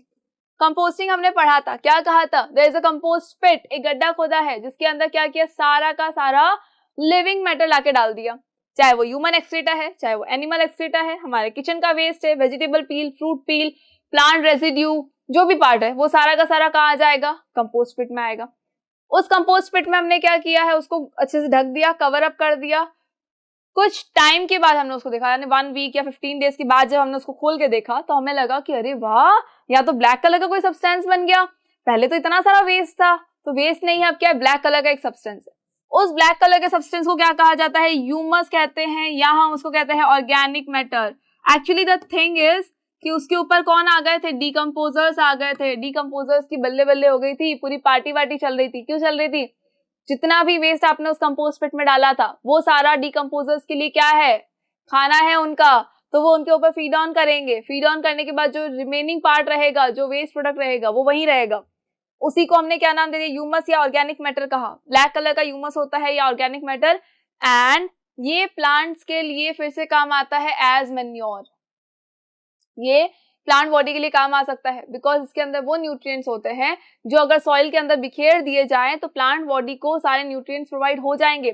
तो ये क्या है, ये एक तरह का हमारे लिए क्या है, नेचुरल मैन्योर है, ये मैन्योर है, यानी कि जो लिविंग थिंग्स थी उनको उनसे उनका कंपोजिशन करके क्या किया गया, उनका डिकम्पोजिशन करके क्या किया गया, मैन्योर बनाया गया। और ये मैन्योर क्या होती है, एक तरह की खाद ही तो होती है, फाइन। तो प्लांट बॉडी को जब हम फर्टिलाइजर्स प्रोवाइड कर रहे हैं उसकी जगह इस मैन्योर को प्रोवाइड कर दे तो क्या होगा, सारा वेस्ट भी यूटिलाइज हो गया और हमारा काम भी हो गया, हमें फर्टिलाइजर की भी रिक्वायरमेंट नहीं पड़ी, फाइन। चलो इसको तो हम कहते हैं composting. Second thing is vermi composting. देखो वर्मी कंपोस्टिंग भी सिमिलर है। द डिफरेंस इज कि जब हमने गड्ढा खोदा उसके अंदर सारा वेस्ट प्रोडक्ट डाला, उसके ऊपर हम क्या डालेंगे, कुछ वॉर्म्स डाल देंगे, रेड वॉर्म्स डाल देंगे। अब वो रेड वॉर्म्स उसके ऊपर वर्क करेंगे, उसके ऊपर फीड ऑन करेंगे और उसको ह्यूमस में कन्वर्ट कर देंगे, तो उसे हम क्या कह देंगे, वर्मी कंपोस्टिंग कह देंगे, फाइन। चलो नेक्स्ट थिंग जो हमें पढ़नी है वो है लैंडफिल्स। अभी लैंडफिल्स क्या है, तो देयर इज अ बहुत बड़ा बिग लैंड, एक बहुत बड़ा सा बिग लैंड है, उस लैंड के ऊपर क्या किया जाता है, सारे शहर का कचरा लाकर उसके अंदर डाला जाता है। अब भाई हम तो रोज जाते नहीं है, तो क्या होता है, म्युनिसिपल पार्टी की गाड़ी आती है, गाड़ी वाला आया घर से कचरा निकाल, सुना है ना, तो बस वही वाली गाड़ी आती है। ठीक है मम्मी तुम्हें नहीं फेंकती है, लेकिन एटलीस्ट अपने घर बाकी सारे घर के कचरे को फेंक देती है। उसके अंदर जब मम्मी सारे कचरे को डाल देती है तो क्या होता है, वो गाड़ी कचरा लेकर कहाँ जाती है, शहर के बाहर जहां पर एक बड़ा सा लैंड है वहां जाकर सारे कचरे को डाल दिया जाता है। बहुत लॉन्ग पीरियड ऑफ टाइम तक उस कचरे को वहां डाला जाता है, उसी को हम क्या कहते हैं, लैंडफिल कहते हैं। अब जब वो लैंड पूरा लेवल अप हो जाएगा, पूरे उस कचरे से भर जाएगा, तब क्या होगा, उसके ऊपर मिट्टी डालकर वहां पर पार्क, हॉस्पिटल या कुछ बना दिया जाएगा, जिससे क्या होगा, सारा का सारा कचरा कहाँ चला गया है, जमीन के अंदर जा चुका है, और उसे हम क्या कहते हैं, लैंडफिल्स कहते हैं। तो ये वेस्ट का डिस्पोजल करना बहुत ज्यादा जरूरी है। अगर नहीं करेंगे तो पूरी दुनिया वेस्ट से ही भर जाएगी, भाई हम कहाँ रहेंगे, हमें भी तो रहना है। तो वेस्ट का डिस्पोजल बहुत ज्यादा इंपॉर्टेंट है।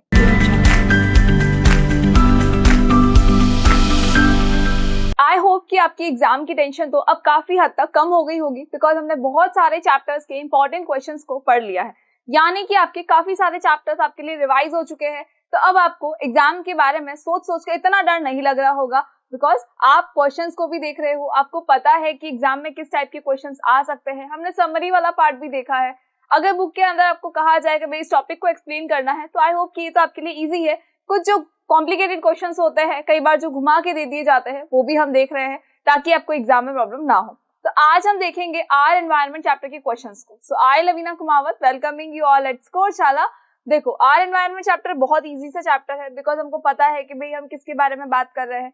हमारे जो आसपास का एनवायरनमेंट है वही तो है सारी चीजें, और उसमें क्या है, कुछ भी नहीं। तो हमें देखते ही ऐसा लगना चाहिए कि हाँ ये चैप्टर तो हमारे लिए बहुत ईजी है, ये चैप्टर तो हम यूं कर लेंगे, और एक्चुअली यूं एग्जाम के अंदर करके भी आना है। चले, so come to the first question. First question is an ecosystem includes. ये तो आई होप कि सबको आता होगा, एक भी ऐसा नहीं होगा जिसको ये क्वेश्चन का आंसर नहीं आता है, बिकॉज हमारा चैप्टर ही यहीं से शुरू हो रहा है। इकोसिस्टम में कौन कौन इंक्लूड होता है? क्या ऑल लिविंग ऑर्गेनिज्म इंक्लूड होते हैं, या नॉन लिविंग ऑब्जेक्ट्स इंक्लूड होते हैं, या फिर बोथ होते हैं, लिविंग भी और नॉन लिविंग भी, लिविंग एंड नॉन लिविंग दोनों ही ऑब्जेक्ट्स आएंगे, या फिर some time living some time non living? सोचो सोचो, बताओ बताओ इसका आंसर क्या होगा। देखो, ये क्वेश्चन तो मुझे लगता है कि सबको आंख बंद करके भी आना चाहिए कि इकोसिस्टम का मतलब क्या होता है, जिसके अंदर बायोटिक भी आता है और नॉन बायोटिक भी आता है। यानी कि अगर हम हमारे एनवायरनमेंट की बात करें, अगर हम एक इकोसिस्टम की बात करें जहां पर हमें सरवाइव करना है, तो वी नो वेरी वेल कि हम तो लिविंग ऑर्गेनिज्म है ही, हमें बहुत सारी ऐसी नॉन लिविंग थिंग्स है जिनकी भी रिक्वायरमेंट पड़ती है। फाइन, तो उन दोनों के इंटरेक्शन से ही तो बनता है हमारा ecosystem. That is why ecosystem के अंदर कौन कौन इंक्लूड होगा, बायोटिक कंपोनेंट्स भी आएंगे एंड अबायोटिक कंपोनेंट्स भी आएंगे, यानी कि लिविंग एंड नॉन लिविंग। याद करो ये चीजें मत भूलो बेटा कि बायोटिक का जहां पर नाम आया है वहां पर क्या होगा, लिविंग थिंग्स, एंड जहां पर नाम आ जाएगा अबायोटिक वहां पर क्या हो जाएगा, नॉन लिविंग थिंग। अबायोटिक में क्या होगा, नॉन लिविंग थिंग। फाइन, चलो, तो अबायोटिक के लिए क्या होगा, नॉन लिविंग, बायोटिक में क्या होगा, लिविंग। तो यानी कि इकोसिस्टम जो है उसके अंदर क्या होगा, दोनों ही कंपोनेंट्स जो है वो इंक्लूड हो जाएंगे। तो अगर मैं सारे लिविंग ऑर्गेनिज्म आ गए, तो एक बार सोच के देखो बच्चा कि अगर एक अर्थ के ऊपर सिर्फ सारे लिविंग ऑर्गेनिज्म आ जाते हैं तो क्या इकोसिस्टम वर्क करेगा, क्या एनवायरनमेंट वर्क करेगा? एनवायरनमेंट का मतलब क्या होता है, वही जो लिविंग ऑर्गेनिज्म है वो सरवाइव कैसे करेंगे, कहाँ से लाएंगे एयर, कहाँ से लाएंगे वाटर, कहाँ से लाएंगे फूड? तो इन सारी चीजों के लिए क्या चाहिए, नॉन लिविंग ऑब्जेक्ट्स की भी रिक्वायरमेंट होती है। फाइन, चलो, आई होप कि अब ये आपको याद रहेगा। Come to the next question. Next question is, in the given food chain suppose the amount of energy at fourth trophic level is 5 kilo joule. ठीक है, एक फूड चेन है, एक आपको फूड चेन गिवन है, ग्रास है, grasshopper है, frog है, स्नेक है, हॉक है। ठीक है, देखो ये ग्रास है, क्यूट सा ग्रास हॉपर आया, अरे वाह कितनी क्यूट क्यूट आंखें इसकी फ्रॉग की। ठीक है, वैसे फ्रॉग नहीं अच्छा लगता मुझे, लेकिन ठीक है इसकी बहुत क्यूट सी आंखें लग रही है। देन हमारे पास आता है स्नेक, और उसके बाद एक और क्या आता है, हॉक भी आता है। फाइन, अब हमें पूछा गया है कि भाई the amount of energy at the fourth trophic level is 5 kilo joule. So we know very well कि फर्स्ट ट्रॉफिक लेवल कौन सा होगा, दैट विल बी ग्रास। ठीक है, फर्स्ट ट्रॉफिक लेवल कौन सा हुआ, ग्रास हुआ। सेकेंड ट्रॉफिक लेवल हमारा ग्रास हॉपर है। देन थर्ड ट्रॉफिक लेवल कौन है हमारा, ये फ्रॉग है, क्यूट सी आंखों वाला फ्रॉग है। एंड ये हमारा कौन है, फोर्थ ट्रॉफिक लेवल है। ठीक है, फोर्थ ट्रॉफिक लेवल मतलब कि स्नेक है। अब स्नेक के पास हमने क्या एज्यूम किया है कि भाई स्नेक के पास जो एनर्जी है वो कितनी है, 5 किलो जूल एनर्जी है। फोर्थ ट्रॉफिक लेवल के अंदर कितनी एनर्जी है हमारे पास है, 5 kilo joule energy. What will be the energy available at the producer level. Producer level मतलब कि ये ग्रास की बात कर रहे हैं, हम ग्रास की बात कर रहे हैं जो कि फूड को प्रोड्यूस कर रहा है। तो उस प्रोड्यूसर लेवल पे यानी कि फर्स्ट ट्रॉफिक लेवल के ऊपर अगर हम देखेंगे तो एनर्जी कितनी होगी ये हमको बताना है। फाइन, फोर्थ पे कितनी है, 5 kilo joule. We know very well कि जब हम ट्रॉफिक लेवल्स की बात करते हैं तो वहां पर एक 10% लॉ काम करता है, और वो 10% लॉ क्या बताता है कि जब भी एनर्जी का ट्रांसफर किया जाता है तो वहां पर ओनली 10% एनर्जी जो है वो ट्रांसफर हो पाती है, 90% एनर्जी हीट की फॉर्म में रिलीज हो जाती है। Getting my point. तो 10% लॉ क्या कहता है कि जब भी हम ट्रॉफिक लेवल्स की बात करेंगे, जब हम यहाँ पिरामिड बनाते थे ट्रॉफिक लेवल के लिए कि ये कौन है, हमारे प्रोड्यूसर्स है, देन आते थे हमारे हर्बीवोर्स। कौन आते थे, हमारे हर्बीवोर्स आते थे, देन कार्निवोर्स आते थे, उसके बाद हमारे सेकेंडरी कंज्यूमर्स आते थे, ठीक है, टर्टियरी कंज्यूमर आते थे, देन अपेक्स कंज्यूमर आ जाते थे, ठीक है। तो यहाँ पर अगर हम बात करें प्रोड्यूसर लेवल की, तो सन से जितनी एनर्जी उसने ली है उसको हम क्या मान के चलते हैं कि भाई ये हमने माना कि ये 100% है। फाइन, लेकिन जब प्लांट बॉडी को कोई और हर्बीवोर आके खाएगा यानी वो एनर्जी को लेगा, तो जब एनर्जी का ट्रांसफर यहाँ से यहाँ पर होगा तो कितना होगा, ओनली 10%। 90% तो रिलीज हो जाएगा, तो इसका 10% कितना हुआ, 10% ही हुआ। फाइन, अब आगे जब ये एनर्जी जाएगी, ट्रांसफर होगी, तो क्या होगा, 10% का भी 10% हो जाएगा यानी 1% हो गया।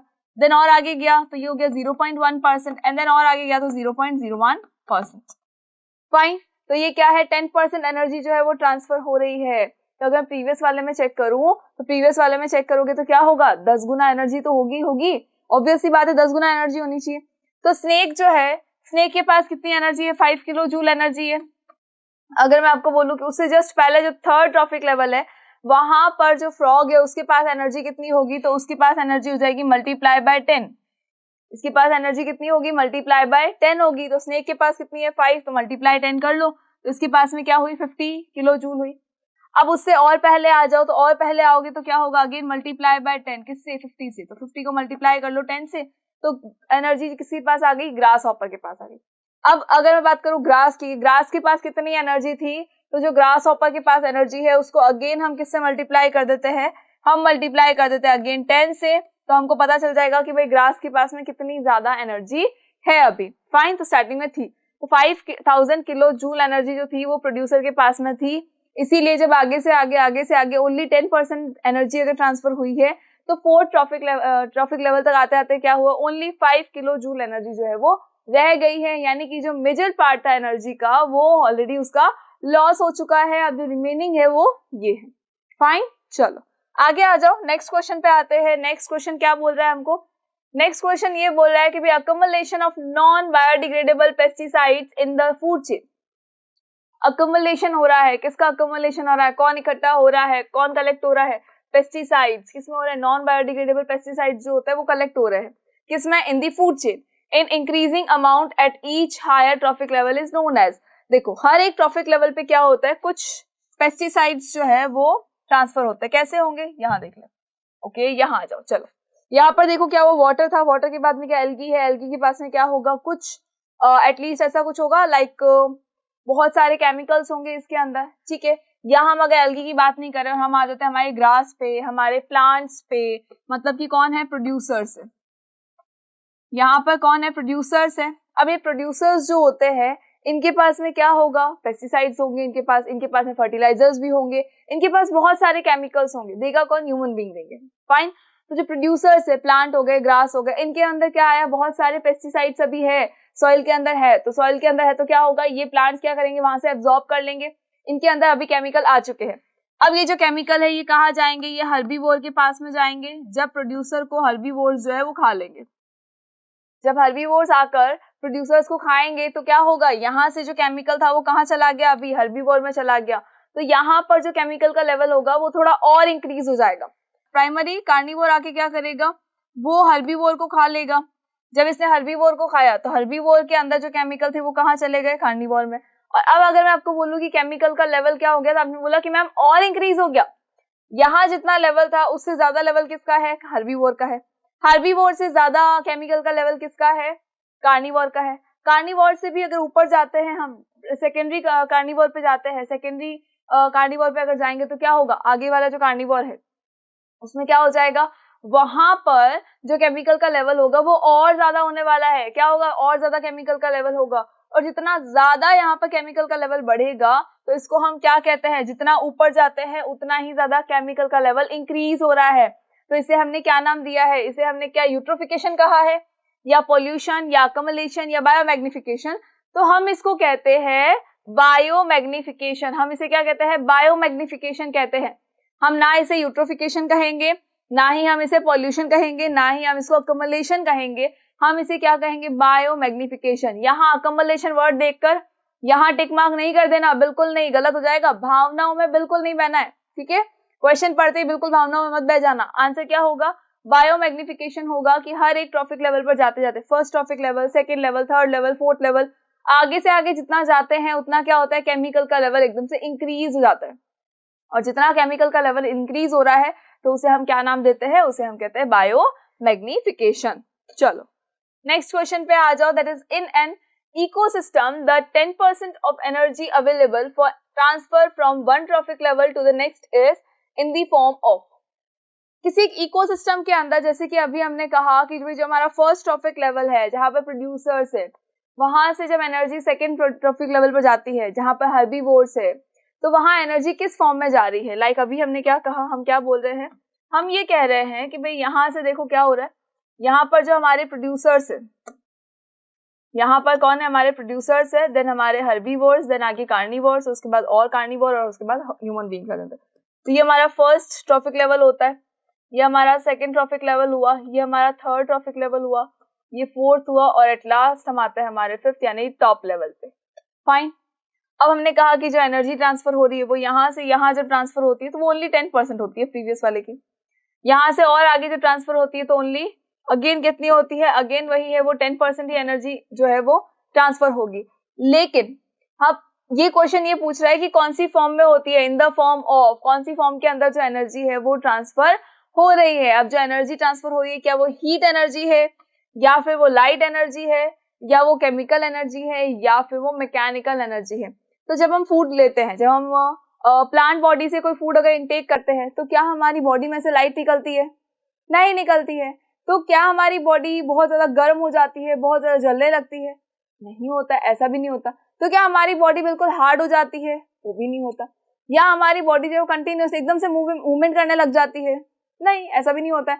तो फिर कौन सी एनर्जी होती है, तो इसके अंदर एनर्जी होती है हमेशा केमिकल एनर्जी। जब भी एनर्जी का ट्रांसफर होगा तो क्या होगा, कौन सी फॉर्म में होगा, केमिकल एनर्जी की फॉर्म में होगा। क्यों हुआ, बिकॉज जो प्लांट्स थे, जो ये हमारे बहुत सारे प्लांट्स थे, इन प्लांट्स से हमने क्या किया, फूड लिया, इन प्लांट्स से हमने क्या लिया, फूड लिया।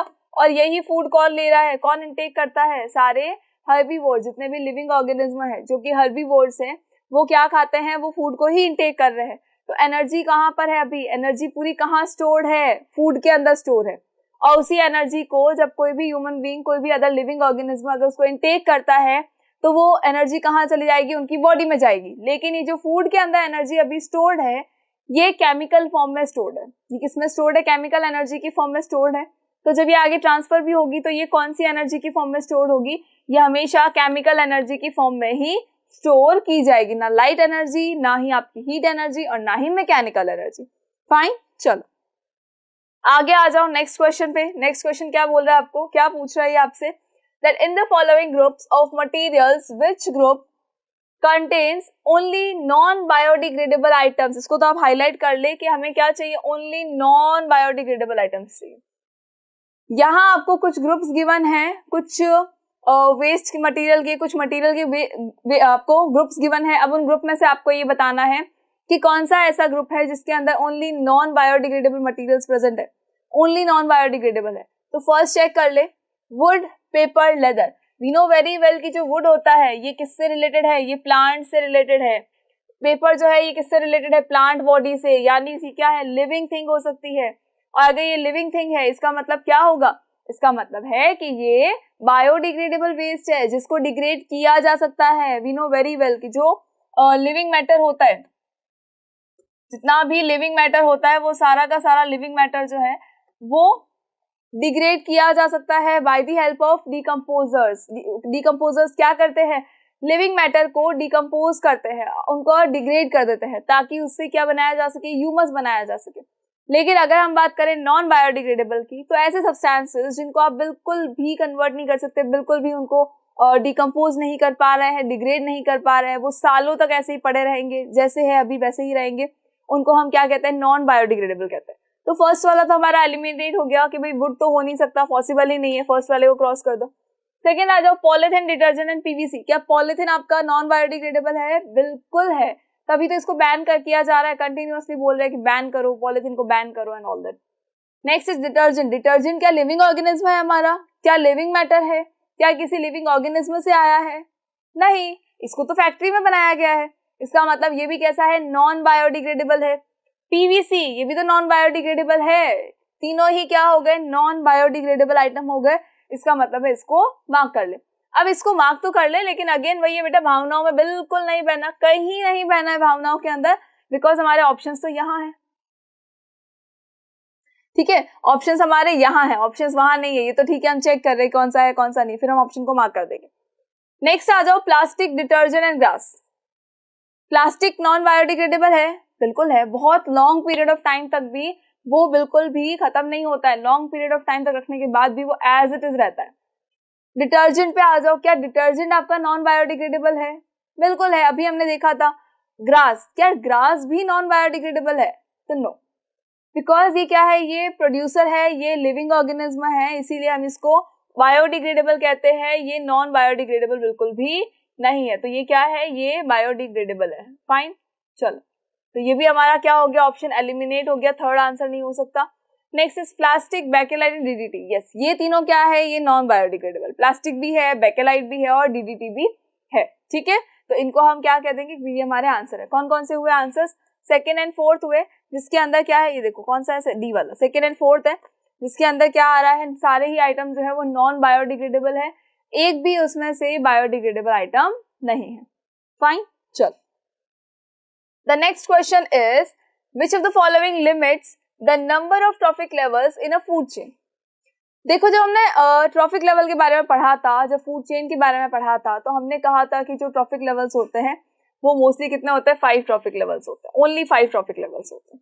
तो ओनली 5 ट्रॉफिक लेवल्स क्यों होते हैं भाई, अभी ये देखो, यहाँ पर ये कौन सा है, प्रोड्यूसर्स है, यहाँ पर कौन सा है, प्राइमरी कंज्यूमर है, यहाँ पर कौन सा सेकेंडरी कंज्यूमर है, यहाँ पर कौन सा है, टर्टरी कंज्यूमर आया, और एक और आता है लास्ट के अंदर जो आता है उसको हम कहते हैं अपेक्स प्रेडेटर। क्या कहते हैं उसको, अपेक्स प्रेडेटर कहते हैं, और इसी के अंदर कौन आता है, बेसिकली ह्यूमन बींग्स जो है वो उसी के अंदर आते हैं। फाइन, तो मोस्टली जो होते हैं ट्रॉफिक लेवल के अंदर 5 ट्रॉफिक लेवल होते हैं, उसके आगे नहीं होते हैं, ठीक है, 5 और लास्ट 6 हो जाएंगे, उसके बाद नहीं होंगे। ऐसा क्यों होता है, क्यों इसको लिमिट कर दिया गया है? देखो, decrease in energy at higher trophic levels, या तो हायर ट्रॉफिक लेवल पर जाता है तो एनर्जी डिक्रीज हो गई है, या फिर sufficient food supply, food supply sufficient है इसलिए वो कर रहे हैं, या फिर पॉल्यूटेड एयर है दैट इज वाई, या फिर वाटर की वजह से हो रहा है। तो एक्चुअली जब हम ट्रॉफिक लेवल की बात करते हैं तो उसके अंदर हमने सिर्फ एक लॉ पढ़ा है, 10% लॉ, यानी कि जब एनर्जी का ट्रांसफर होता है तो ओनली 10% जो है वो आगे ट्रांसफर हो पाती है, 90% एनर्जी जो है वो हीट की फॉर्म में रिलीज कर दी जाती है। फाइन, तो यहाँ पर जो आंसर होगा वो क्या होगा, ट्रॉफिक लेवल जो है लिमिटेड है, क्यों है, बिकॉज एनर्जी का जो लेवल है वो धीरे धीरे डिक्रीज हो रहा है। यहाँ जो एनर्जी थी वो सबसे ज्यादा थी, यहाँ से यहाँ एनर्जी गई वो ज्यादा गई, यहाँ से यहाँ गई थोड़ी सी और कम हो गई, उससे यहाँ से और यहाँ गई तो और कम हो गई, 10% कम होती गई, यहाँ से -10% कर दो तो एनर्जी -90% करो तो एनर्जी यहाँ आ जाएगी, फिर यहाँ से -90% कर दो, इनको तो 10% ही मिला है ना, तो -90% कर दो, ठीक है, तो 10% एनर्जी इनको मिली। लेकिन जब हम हायर ट्रॉफिक लेवल की बात करते हैं तो वहां पर एनर्जी जो होती है बहुत ही माइनर होती है, बहुत ही ज्यादा कम होती है, और इतनी कम एनर्जी है अगर तो और आगे उसको ट्रांसफर कर पाना नामुमकिन है, इसलिए ज्यादा ट्रॉफिक लेवल्स नहीं होते हैं, अप्रोक्स 5, 6, 4 हो जाते हैं, ठीक है। चलो आगे आ जाओ, आगे बढ़ जाओ, क्या है क्वेश्चन हमारा, क्वेश्चन ये है कि what are the advantages of cloth bags over plastic bags during shopping. Advantages बताने हैं, किसके एडवांटेज बताने हैं हमको एडवांटेज बताने हैं क्लॉथ बैग्स के, किसके ऊपर, प्लास्टिक बैग्स के ऊपर। कोई यहाँ पर शॉपिंग करने के लिए अगर जाना है, वैसे आज की डेट में तो देखा जाए तो मोस्टली लोग करते हैं ऑनलाइन शॉपिंग, क्या भाई ऑनलाइन शॉपिंग, टाइम नहीं है हमारे पास में, कौन जाएगा मार्केट, कौन धूप में घूमेगा, इससे अच्छा हम ऑनलाइन शॉपिंग कर लेते हैं, ठीक है। लेकिन फिर भी अगर शॉपिंग करने कोई जा रहा है और अगर वो सोचता है कि नहीं मैं तो सामान लेने जा रहा हूँ तो मैं कुछ नहीं लेके जाऊंगा, पैसे ले लिए मैंने, फोन ले लिया मेरा, हो गया चलो निकलते हैं। अब निकले तो पता चला कि जब सामान दिया शॉपकीपर ने तो उसने क्या दिया, प्लास्टिक बैग दिया। फिर एक शॉप पर तो गए नहीं, शॉपिंग करने जाते तो बहुत सारे दुकानों में जाते, तो बहुत सारी दुकानों में जब बहुत सारा सामान खरीदा तो पता चला कि बहुत सारे पॉली बैग्स जो है हमारे घर में आ गए। अब उसको देख के हमको लग रहा है कि यार ये पॉलीथिन है, इनका हम क्या करेंगे, ये तो हमारे लिए वेस्ट हो चुकी है, क्या करें क्या करें। तो क्या करें सोचने से बेटर होता है थोड़ा पहले सोचे, थोड़ा जब हम शॉपिंग के लिए निकल रहे हैं उस टाइम पर सोचे और फिर याद करें कि हमें ये सामान लेना है। तो उसके अकॉर्डिंग हम क्या कर सकते हैं, अपना कपड़े का बैग लेकर जा सकते हैं या फिर हम क्लोथ बैग को लेकर जा सकते हैं। तो क्लोथ बैग को यूज क्यों करना है, बिकॉज देखो जब आपने फर्स्ट डे देखा तो आपके पास 2 पॉलिथिन्स थी, देन आप 1 वीक बाद चेक करोगे 4 पॉलिथिन्स हो गई, 1 मंथ के बाद देखा और बढ़ गई, 6 मंथ में देखा तो बहुत सारी पॉलिथिन्स जो है आपने अकेले ने यूज कर ली। तो सोचो वर्ल्ड के अंदर कितनी ज्यादा पॉलिथिन्स का यूज हो रहा होगा। और प्लास्टिक तो हमारे लिए हार्मफुल है, बिल्कुल अच्छा नहीं है, तो हम क्यों यूटिलाइज कर रहे हैं इसको। दैट इज वाई अब इसका अल्टरनेट हमने क्या निकाला है, अल्टरनेट सोर्स है कपड़े का बैग। अल्टरनेट सोर्स क्या है, कपड़े का बैग लेकर जाए। अब ये कपड़े के बैग के एडवांटेजेस क्या होते हैं, तो द फर्स्ट थिंग कि ये इको फ्रेंडली है। ये क्या है, इको फ्रेंडली है, मतलब कि ये एनवायरनमेंट को बिल्कुल भी हार्म नहीं करता है, ठीक है। इको फ्रेंडली है तो ये एनवायरनमेंट को हार्म नहीं करेगा, तो कहीं भी कोई भी प्रॉब्लम नहीं होगी। सेकेंड थिंग कि ये भी इजी टू कैरी है, easy to carry. Third thing क्या है कि इसको हम रीयूज कर सकते हैं, एक बार अगर लेकर गए हैं तो वापस लाने के बाद क्या कर सकते हो, रीयूज कर सकते हो। ऐसा नहीं है कि एक बार यूज किया 2 बार यूज किया और उसके बाद बाहर डाल दे क्योंकि अब हमारे ये काम करनी है, नहीं, इसको आप रीयूज कर सकते हो, ठीक है। तो जो कपड़े का बैग है इसको क्या कर सकते हैं, रीयूज कर सकते हैं। तो ये भी हमारा एक बेनिफिट हुआ कि भाई हमने खर्चा तो सिर्फ एक ही बार किया है लेकिन हम उस बैग को कंटिन्यूअसली यूज किए जा रहे हैं। तो ये क्या है, बार बार रीयूज करने से भी क्या होगा, बेनिफिट ही होगा, और ये इको फ्रेंडली तो है ही। साथ ही साथ इसके अंदर ज्यादा सामान आ सकता है, हैवी लोड्स को भी कैरी कर सकता है, ठीक है। ये कैरी किसको करता है, ये कैरी कर सकता है हैवी लोड्स को, ठीक है। चलो प्लास्टिक बैग्स जो है वो ज्यादा हैवी लोड्स को कैरी नहीं कर सकते, हैवी लोड्स को ज्यादा प्लास्टिक कैरी नहीं कर सकते हैं। क्यों नहीं कर सकते प्लास्टिक कैरी, बिकॉज प्लास्टिक का जो बैग होता है, जो पॉलिथीन होती है, उसके अंदर अगर आप थोड़ा सा सामान डालते हो दैट इज ओके, ज्यादा अगर वजन डाल दिया गया है तो क्या होगा, वो पॉलिथीन जो है वो फट सकती है। लेकिन कपड़े के बैग के साथ में ऐसा नहीं होता है, जब आप जितना भी सामान डाल दे कपड़े का बैग जो है वो आपका फटेगा नहीं। उसके अलावा इजी टू कैरी तो है ही, साथ ही इको फ्रेंडली है। द मेन पॉइंट कि इको फ्रेंडली है, कहीं दिक्कत नहीं आएगी। एंड उसके अलावा इसको रीयूज किया जा सकता है, बार बार नई नई पॉलिथीन खरीदने से बेटर है, उसको इकट्ठा करने से भी बेटर क्या है, एक कपड़े का बैग जो बार बार क्या हो सकता है, रीयूज किया जा सकता है। चले, सो आई होप कि ये क्वेश्चन आपको क्लियर हो गया होगा। देखो बहुत ज्यादा छोटे छोटे से क्वेश्चन है, बहुत ही ज्यादा मतलब कहते हैं ना कॉमन क्वेश्चन है जो हम हमेशा आसपास के अंदर देखते हैं इन सारी चीजों को। The next question is select the mismatched pair in the following and correct it. आपको इसमें से क्या बताना है, मिसमैच्ड पेयर बताना है कि कौन सा ऐसा है जो कि अभी तक मैच नहीं हो रहा, कौन सा ऐसा है जिसके मिसमैच है इसके अंदर। तो फर्स्ट देखो क्या है, बायोमैग्निफिकेशन। बायोमैग्निफिकेशन क्या होता है, तो accumulation of chemicals at the successive trophic levels of a food chain. तो ये हमने अभी पढ़ा है, क्या पढ़ा था कि हाँ जब ट्रॉफिक लेवल्स के अंदर बहुत सारे केमिकल्स का अक्यूमुलेशन होना शुरू हो जाता है, फर्स्ट लेवल पे था, फिर वो सेकंड लेवल पे ज्यादा हो गया, फिर थर्ड पे और ज्यादा हो गया, फोर्थ पे और ज्यादा हो गया, तो ये इतना जो अक्यूमुलेशन होता है इसको ही हम क्या कहते हैं, बायोमैग्निफिकेशन कहते हैं। Fine. Next second is ecosystem. Ecosystem क्या होता है, तो देखो biotic components of environment. Ecosystem क्या है, हमारे एनवायरनमेंट का बायोटिक कंपोनेंट। क्या ये सही है या नहीं है, तो ये चेक कर लो। अभी हमने पढ़ा था, ये हमने फर्स्ट क्वेश्चन पढ़ा है कि ये वाला सही बिल्कुल भी नहीं है। कौन सा सही नहीं है, इकोसिस्टम सही नहीं है, ठीक है। चलो ये वाला तो बिल्कुल सही था। नेक्स्ट आ जाओ aquarium, a man made ecosystem. क्या एक्वेरियम जो है एक मैन मेड इकोसिस्टम है, बिल्कुल सही बात है। ये तो मैन मेड ही जो होता है, एक्वेरियम जो होता है हमारा, जिसके अंदर हम बहुत सारी फिश रख सकते हैं, बहुत सारे पत्थर रखते हैं, उसके अंदर हम छोटे छोटे पौधे लगाए जाते हैं। तो ये सब क्या है, ये एक्वेरियम तो मैन मेड आर्टिफिशियल इकोसिस्टम है, बिकॉज ये नेचर ने नहीं बनाया है। इसको कहाँ बनाया गया है, इसको ह्यूमन बींग्स ने बनाया है और अपने डेकोरेशन के लिए बनाया है। चलो नेक्स्ट थिंग इज पैरासाइट्स। ये भी गलत हो गया, ठीक है, सॉरी ये वाला सही है, मैन मेड है। पैरासाइट्स क्या होते हैं? Organism which obtain food from other living organism. Parasites क्या होते हैं? याद करो, बताया था कि जो बालों में जुएं होती है वो क्या है? पैरासाइट्स ही तो है। अब बेसिकली ये पैरासाइट्स क्या करते हैं? जो लिविंग ऑर्गेनिज्म होता है उसके ऊपर जाके फीड ऑन करते हैं। कोई भी लिविंग ऑर्गेनिज्म है उसके ऊपर जाएंगे, वहां से फीड ऑन करेंगे, यानी कि क्या होगा? यानी कि एक लिविंग ऑर्गेनिज्म जो है वो उसका होस्ट बन जाएगा, ठीक है। और ये लिविंग ऑर्गेनिज्म के ऊपर जाएंगे, वहीं पर अपना खाना खाएंगे। तो देखो, parasites organism which obtain food from other living organism. Obviously other living organism के ऊपर रहकर वहीं से तो फूड को ऑब्टेन कर रहे हैं, तो ये वाला भी सही हो गया। दैट मीन्स कि मिसमैच कौन सा है? मिसमैच है हमारा इकोसिस्टम, बिकॉज हमने पढ़ा है कि जो इकोसिस्टम होता है उसके अंदर बायोटिक और अबायोटिक दोनों ही कंपोनेंट्स काम आते हैं। सिर्फ एक कंपोनेंट से इकोसिस्टम नहीं बन सकता है, दोनों ही कंपोनेंट बहुत ज्यादा जरूरी है हमारे इकोसिस्टम को चलाने के लिए, ठीक है। चलो आ जाओ हमारे नेक्स्ट 9th क्वेश्चन पे आ जाए। 9th क्वेश्चन क्या पूछ रहा है? That we do not clean ponds और lakes but an aquarium needs to be clean, why? हम कभी भी हमारे पॉन्ड्स को, लेक्स को, इनको कभी क्लीन नहीं करते हैं, लेकिन फिर भी हमें एक्वेरियम को क्लीन करने की जरूरत है। तो ऐसा क्यों है? क्यों हम जब पॉन्ड्स को क्लीन नहीं कर रहे तो एक्वेरियम को क्लीन कर दे? देखो, बेसिकली जब हम नेचर की बात करते हैं तो नेचर जो है वो एक कंप्लीट इकोसिस्टम है। नेचर जो है वो एक कंप्लीट इकोसिस्टम है, और इस कंप्लीट इकोसिस्टम के अंदर जो चीज बन रही है उसको डिस्ट्रॉय करने का भी कोई ना कोई मेथड जरूर है, ठीक है। कंप्लीट इकोसिस्टम का मतलब क्या है? जो चीज बनेगी उसको डिस्ट्रॉय करने का भी कोई ना कोई मेथड जरूर है, चाहे वो वेस्ट प्रोडक्ट ही क्यों नहीं है, उसके डिस्पोजल के लिए भी मेथड्स होते हैं, और वो सारा काम जो है नेचर के अंदर अपने आप होता है। लेकिन अगर मैं आपको बोलूं कि जो एक्वेरियम होता है वो इनकम्प्लीट आपका इकोसिस्टम है। क्यों है इनकम्प्लीट इकोसिस्टम? बिकॉज उसके अंदर भले ही हम अर्थ की तरह सारी चीजें उसके अंदर कवर अप कर रहे हैं, लेकिन फिर भी उसके अंदर कहीं ना कहीं वो चीज नहीं होती है जहां पर जो हमारे अर्थ के अंदर प्रेजेंट होती है। अब इस तरह से देखा जाए तो कांच के बर्तन है, इसके अंदर बंद कर दिया हमने, कांच का एक तरह का बॉक्स ही है जिसके अंदर हम सारी फिश को बंद कर देते हैं, ठीक है। वहां से उनको हवा मिल जाती है, पानी मिल जाता है, लेकिन फूड कौन सा दे रहे हैं? हम आर्टिफिशियल फूड दे रहे हैं जो हमने बनाया है उनके लिए, फाइन। तो नेचुरल नहीं है। तो ये कौन सा होता है? ये इनकम्प्लीट इकोसिस्टम होता है। इनकम्प्लीट इकोसिस्टम है एक्वेरियम। दैट इज वाई उसको रोज क्या करना पड़ता है? क्लीन करना पड़ता है कि कहीं कोई गंदगी ना आ जाए, कहीं पानी जो खराब हो गया है वो कैसे सही होगा, तो उन सबको क्लीन किया जाता है। लेकिन नेचर क्या करती है? अपनी हर चीज को खुद ही क्लीन करके रखती है, तो उनको क्लीनिंग की रिक्वायरमेंट बिल्कुल भी नहीं पड़ती है, फाइन। चलो, तो बहुत इजी सा क्वेश्चन था।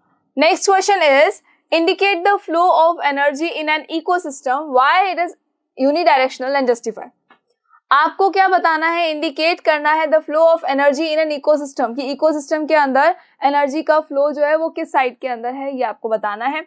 उसके अलावा ये यूनिडायरेक्शनल क्यों होता है ये भी जस्टिफाई करना है कि हाँ जी यूनिडायरेक्शनल तो है, लेकिन ये क्यों है। तो देखो, जब हम फ्लो ऑफ एनर्जी की बात करते हैं इकोसिस्टम के अंदर, तो बेसिकली एनर्जी का फ्लो कैसे होता है? तो there are some 5 trophic levels. The first one is producers, second one is primary consumers, third one is secondary consumer, fourth one is tertiary consumer, and last one जो होता है वो होता है apex predator, जिसके अंदर human beings भी आते हैं, ठीक है। तो जब यहाँ पर एनर्जी का ट्रांसफर किया जाता है, जब यहाँ पर एनर्जी जो है इकोसिस्टम के अंदर फ्लो करती है, तो जो फर्स्ट ट्रॉफिक लेवल है, हम ये मान के चलते हैं कि फर्स्ट ट्रॉफिक लेवल जो है वहां पर 2000 जूल्स ऑफ एनर्जी जो है वो आ रही है, फाइन। यहाँ पे कितनी एनर्जी आ रही है? 2000 जूल्स ऑफ एनर्जी आ रही है। अब क्या होगा? जो ये प्रोड्यूसर्स है, यानी कि ये क्या है? बहुत सारे प्लांट्स है, बहुत सारे क्रॉप है, तो इन सबको क्या होगा? जो एनिमल्स होते हैं, जो हर्बीवोर्स होते हैं, वो क्या करेंगे? आकर खा लेंगे। प्लांट्स को तो खाते ही है, हम भी इवन प्लांट से अपना फूड ऑब्टेन करते हैं। तो क्या होगा? यहाँ से जो 2000 जूल एनर्जी थी, यहाँ से सेकेंड ट्रॉफिक लेवल में कितनी एनर्जी जाएगी? ओनली 10% एनर्जी जाती है, ठीक है। तो 10% एनर्जी कितनी होती है? यहाँ पर होता है 200 जूल। तो ये कितना हो गया? 200 जूल एनर्जी जो है वो किसको मिली? सेकेंड ट्रॉफिक लेवल, यानी हमारे जो प्राइमरी कंज्यूमर्स थे, जो हमारे हर्बीवोर्स थे, उनको मिला, फाइन। जब हम बात करते हैं हमारे नेक्स्ट ट्रॉफिक लेवल की, जब इसको हम सेकेंडरी ट्रॉफिक लेवल पर जाएंगे और सेकेंडरी कंज्यूमर वाले ट्रॉफिक लेवल पर जाएंगे, यानी थर्ड ट्रॉफिक लेवल, तो वहां पर जब ये एनर्जी का ट्रांसफर होगा, जब ये कार्निवोर्स जो है वो हर्बीवोर्स को खा लेंगे, तब क्या हुआ? एनर्जी का ट्रांसफर होगा, और ये एनर्जी कितनी जाएगी? ओनली 10% ही जाने वाली है, यानी कि यहाँ पे कितना हो जाएगा? 20 जूल हो जाएगा। यहाँ पर 2000 joule, then 200 joule and then 20 joule.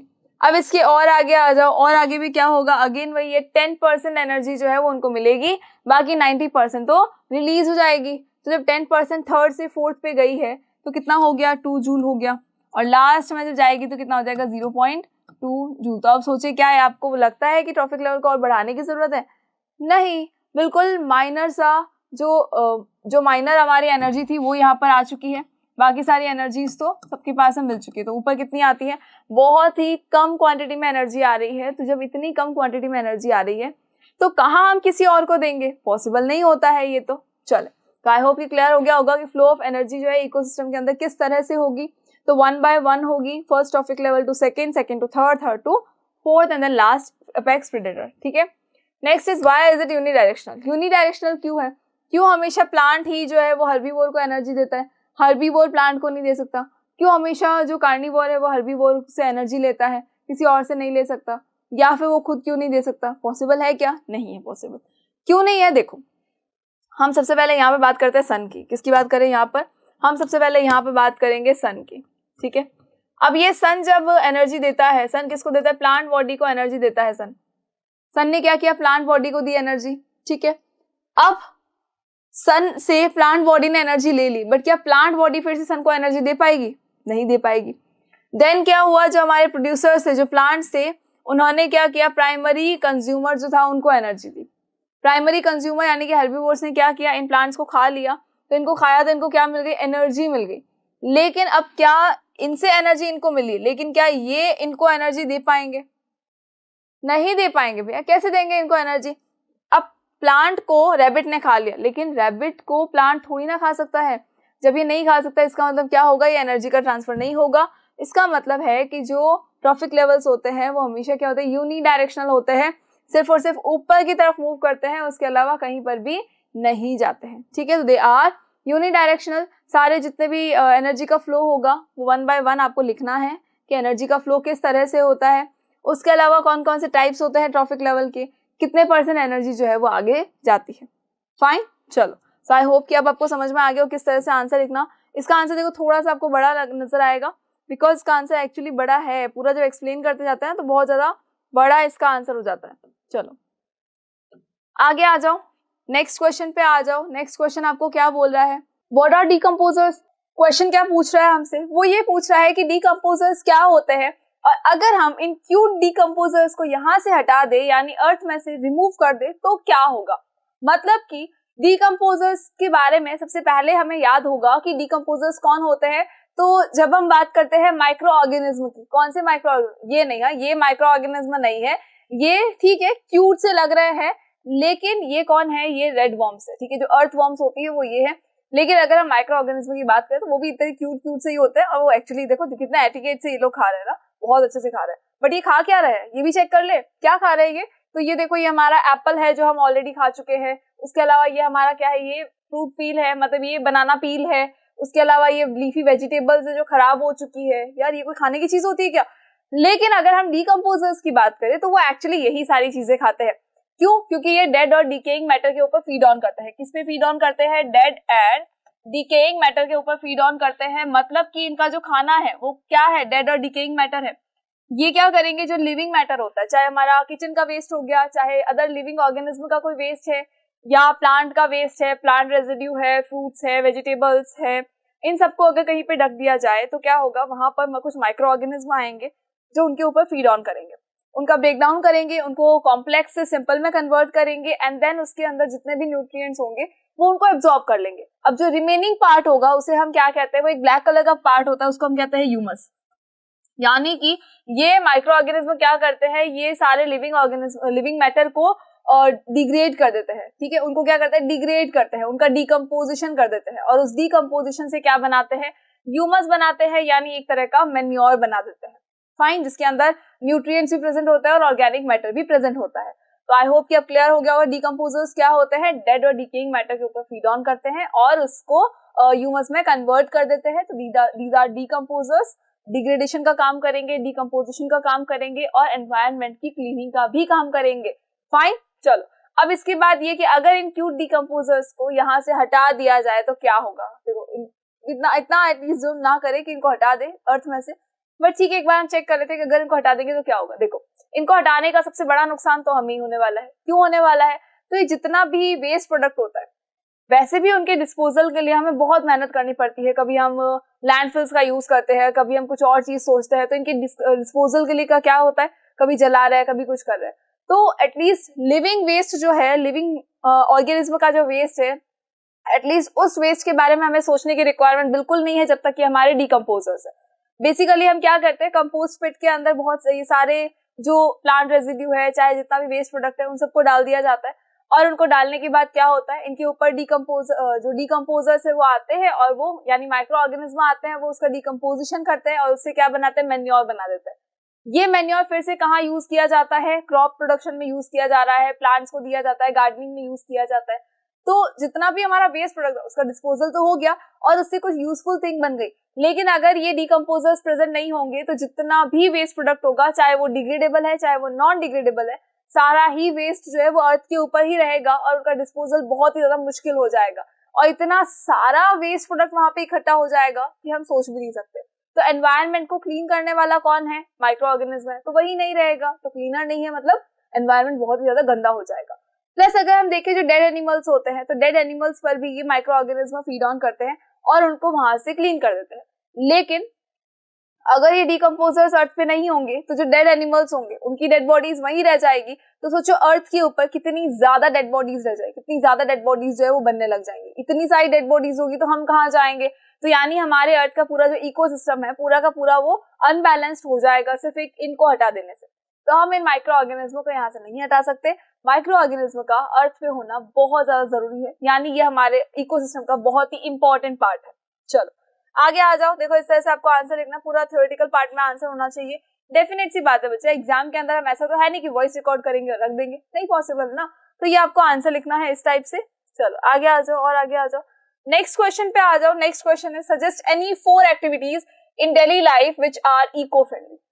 आपको कोई भी ऐसी 4 एक्टिविटीज सजेस्ट करनी है जो कि इको फ्रेंडली हो सकती है। तो देखो, दिन भर के अंदर बेसिकली जितने भी हम चीजें यूज करते हैं वो कभी भी इको फ्रेंडली नहीं होती है, ठीक है। इवन अगर मैं इस पेन की भी बात करूँ, ये इको फ्रेंडली नहीं है। क्यों नहीं है? बिकॉज ये प्लास्टिक होगा, ठीक है। ये प्लास्टिक है तो ये मेरे लिए इको फ्रेंडली बिल्कुल भी नहीं हो सकता। और भी जितनी हम यूज करते हैं चीजें, प्लास्टिक बॉटल्स यूज करते हैं, हम बहुत सारे कंटेनर्स का यूज करते हैं, प्लास्टिक बैग्स का यूज करते हैं, मेटल्स का यूज करते हैं, कैंस का यूज कर रहे हैं, तो ये सारी चीजें इको फ्रेंडली नहीं है। लेकिन ऐसी 4 प्रैक्टिसेस हम बता सकते हैं, 4 ऐसी एक्टिविटीज बता सकते हैं जो इको फ्रेंडली हो, तो एटलीस्ट हम दिन के अंदर 2 तो फॉलो करें। देखो क्या क्या हो सकता है। द फर्स्ट थिंग, पॉलिथीन का यूज बंद कर दे। फाइन, पॉलिथीन का यूज बंद कर दे और उसकी जगह पे क्या करे, क्लॉथ बैग्स का यूज करे, जूट बैग्स का यूज कर ले। तो उससे क्या होगा? उससे ये होगा कि प्लास्टिक जो है थोड़ा सा कम हो जाएगा हमारी लाइफ के अंदर, और प्लास्टिक को कम करना बहुत ही ज्यादा जरूरी है। फाइन, सेकेंड थिंग हम क्या कर सकते हैं, हम पेट्रोल की जगह क्या यूज कर सकते हैं, हम पेट्रोल की जगह हवा यूज करें। हवा कैसे यूज करेंगे? तो हम गाड़ी को ही बंद कर दें। मतलब एक दिन ऐसा हो लाइफ के अंदर, यानी वीक के अंदर ऐसा एक दिन हो जिस दिन हम पूरी की पूरी गाड़ियां ही बंद कर दें। उस दिन हम बाहर निकले ही ना, निकले अगर तो साइकिल लेकर निकलो, वॉक पे जाओ, पैदल जाओ। अगर शॉर्ट डिस्टेंसेस है तो हमें क्या यूज करना है, बाईसाइकिल यूज करना है। अगर वॉकिंग डिस्टेंस है तो वॉक करके जाना है। ऐसा नहीं कि हर जगह हम गाड़ी का यूज कर रहे हैं। थोड़ी सी डिस्टेंस पे जाना है, गाड़ी निकाल लो, फिर थोड़ी डिस्टेंस पे जाना है, गाड़ी निकाल लो।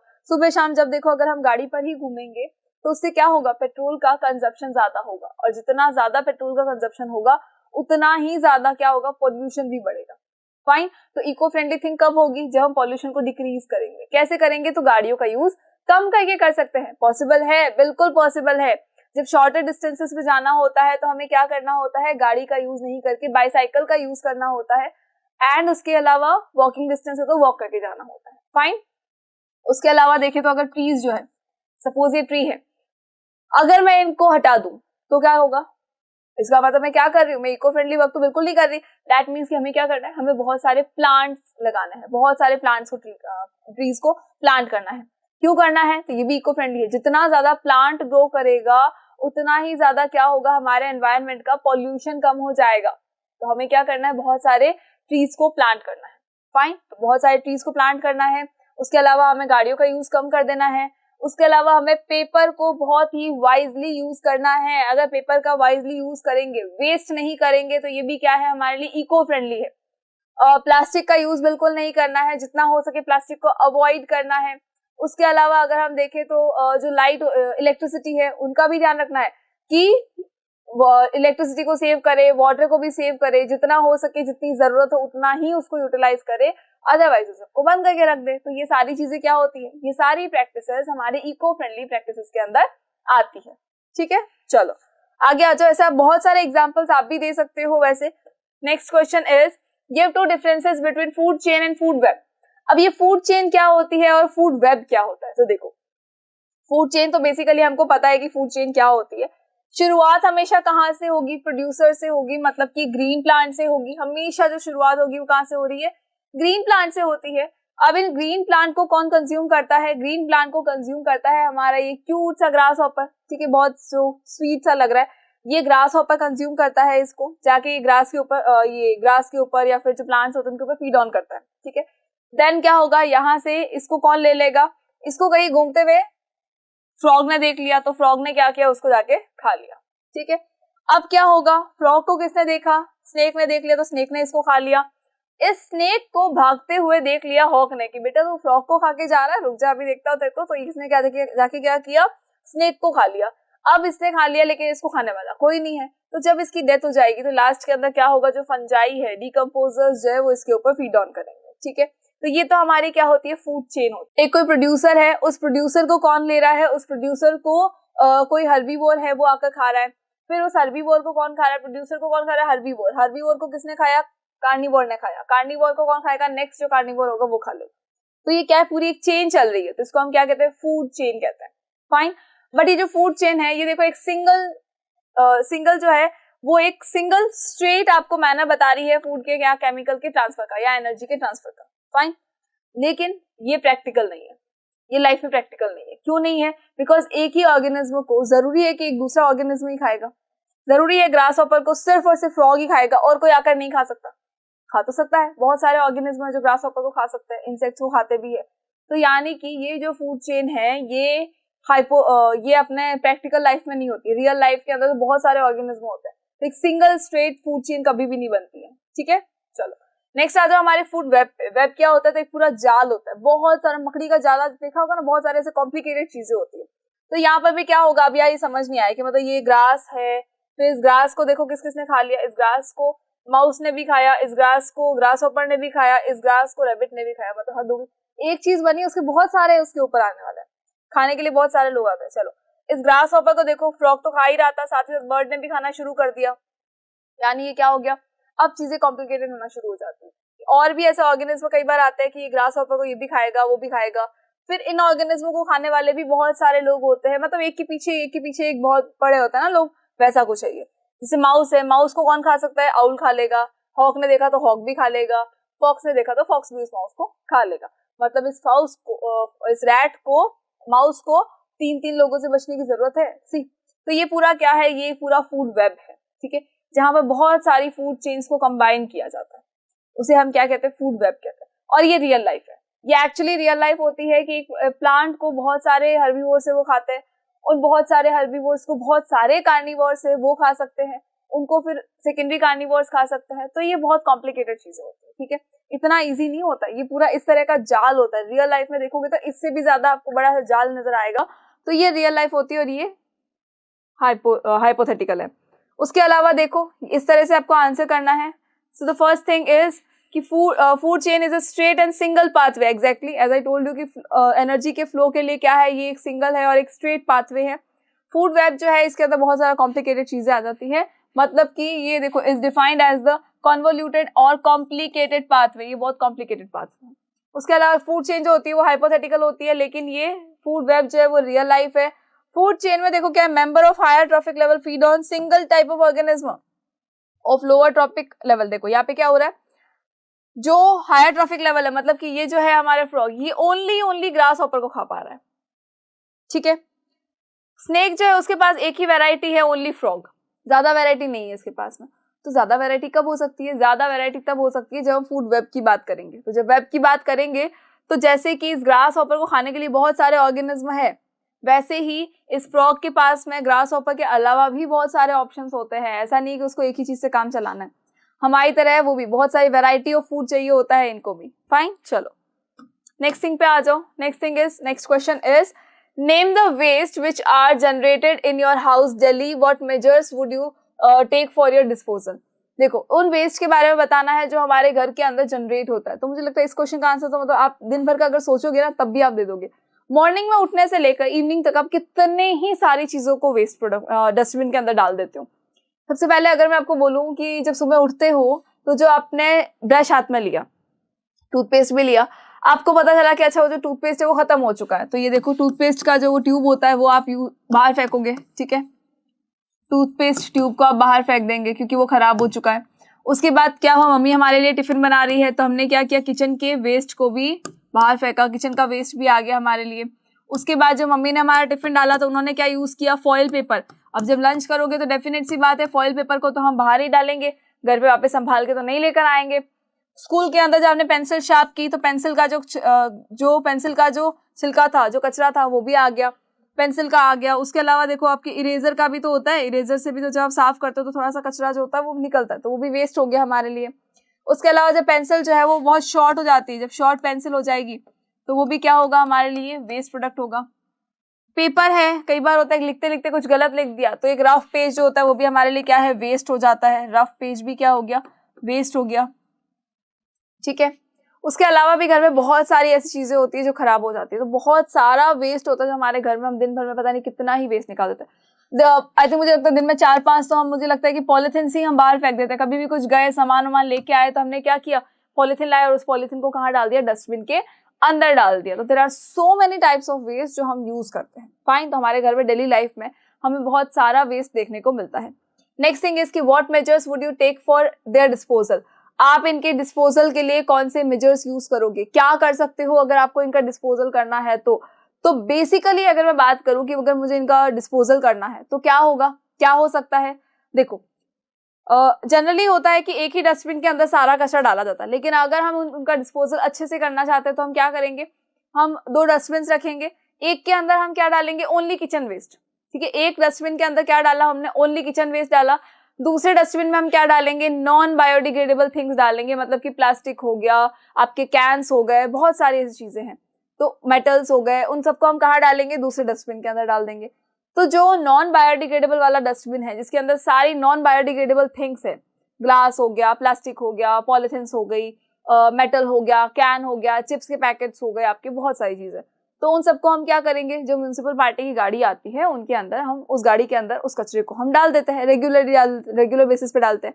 उसके अलावा जो किचन वेस्ट होता है उसको डिस्पोज करने के लिए हम क्या कर सकते हैं, हम एक कंपोस्ट पिट बना सकते हैं, और उस कंपोस्ट पिट के अंदर जो हमें थोड़े टाइम के बाद जो मैन्योर निकल के मिलेगा, उस मैन्योर का यूज हम कहाँ कर सकते हैं, हमारे गार्डन में कर सकते हैं। तो ये एक बहुत ही अच्छा वे है डिस्पोजल का। उसके अलावा देखो हमने कचरे को क्या कर दिया, सेग्रीगेट कर दिया। सेग्रीगेशन के अलावा हम क्या कर सकते हैं, तो हम जैसे कि हमने अभी कहा कि कंपोस्ट पिट बना सकते हैं, तो हमें क्या करना पड़ेगा, हमें उस वेस्ट को कहीं बाहर नहीं डालना पड़ेगा, उससे क्या बन जाएगा, उससे एक मैन्योर बन जाएगा, ठीक है। उसके अलावा अगर हम देखेंगे तो देखो हमने क्या किया, सेग्रीगेट कर दिया, सेफ डिस्पोजल करना है प्लास्टिक बैग्स का, फ्रूट पील, वेजिटेबल पील जो है ये किसी प्लांट के पास में रख सकता है for decomposition, as I told you.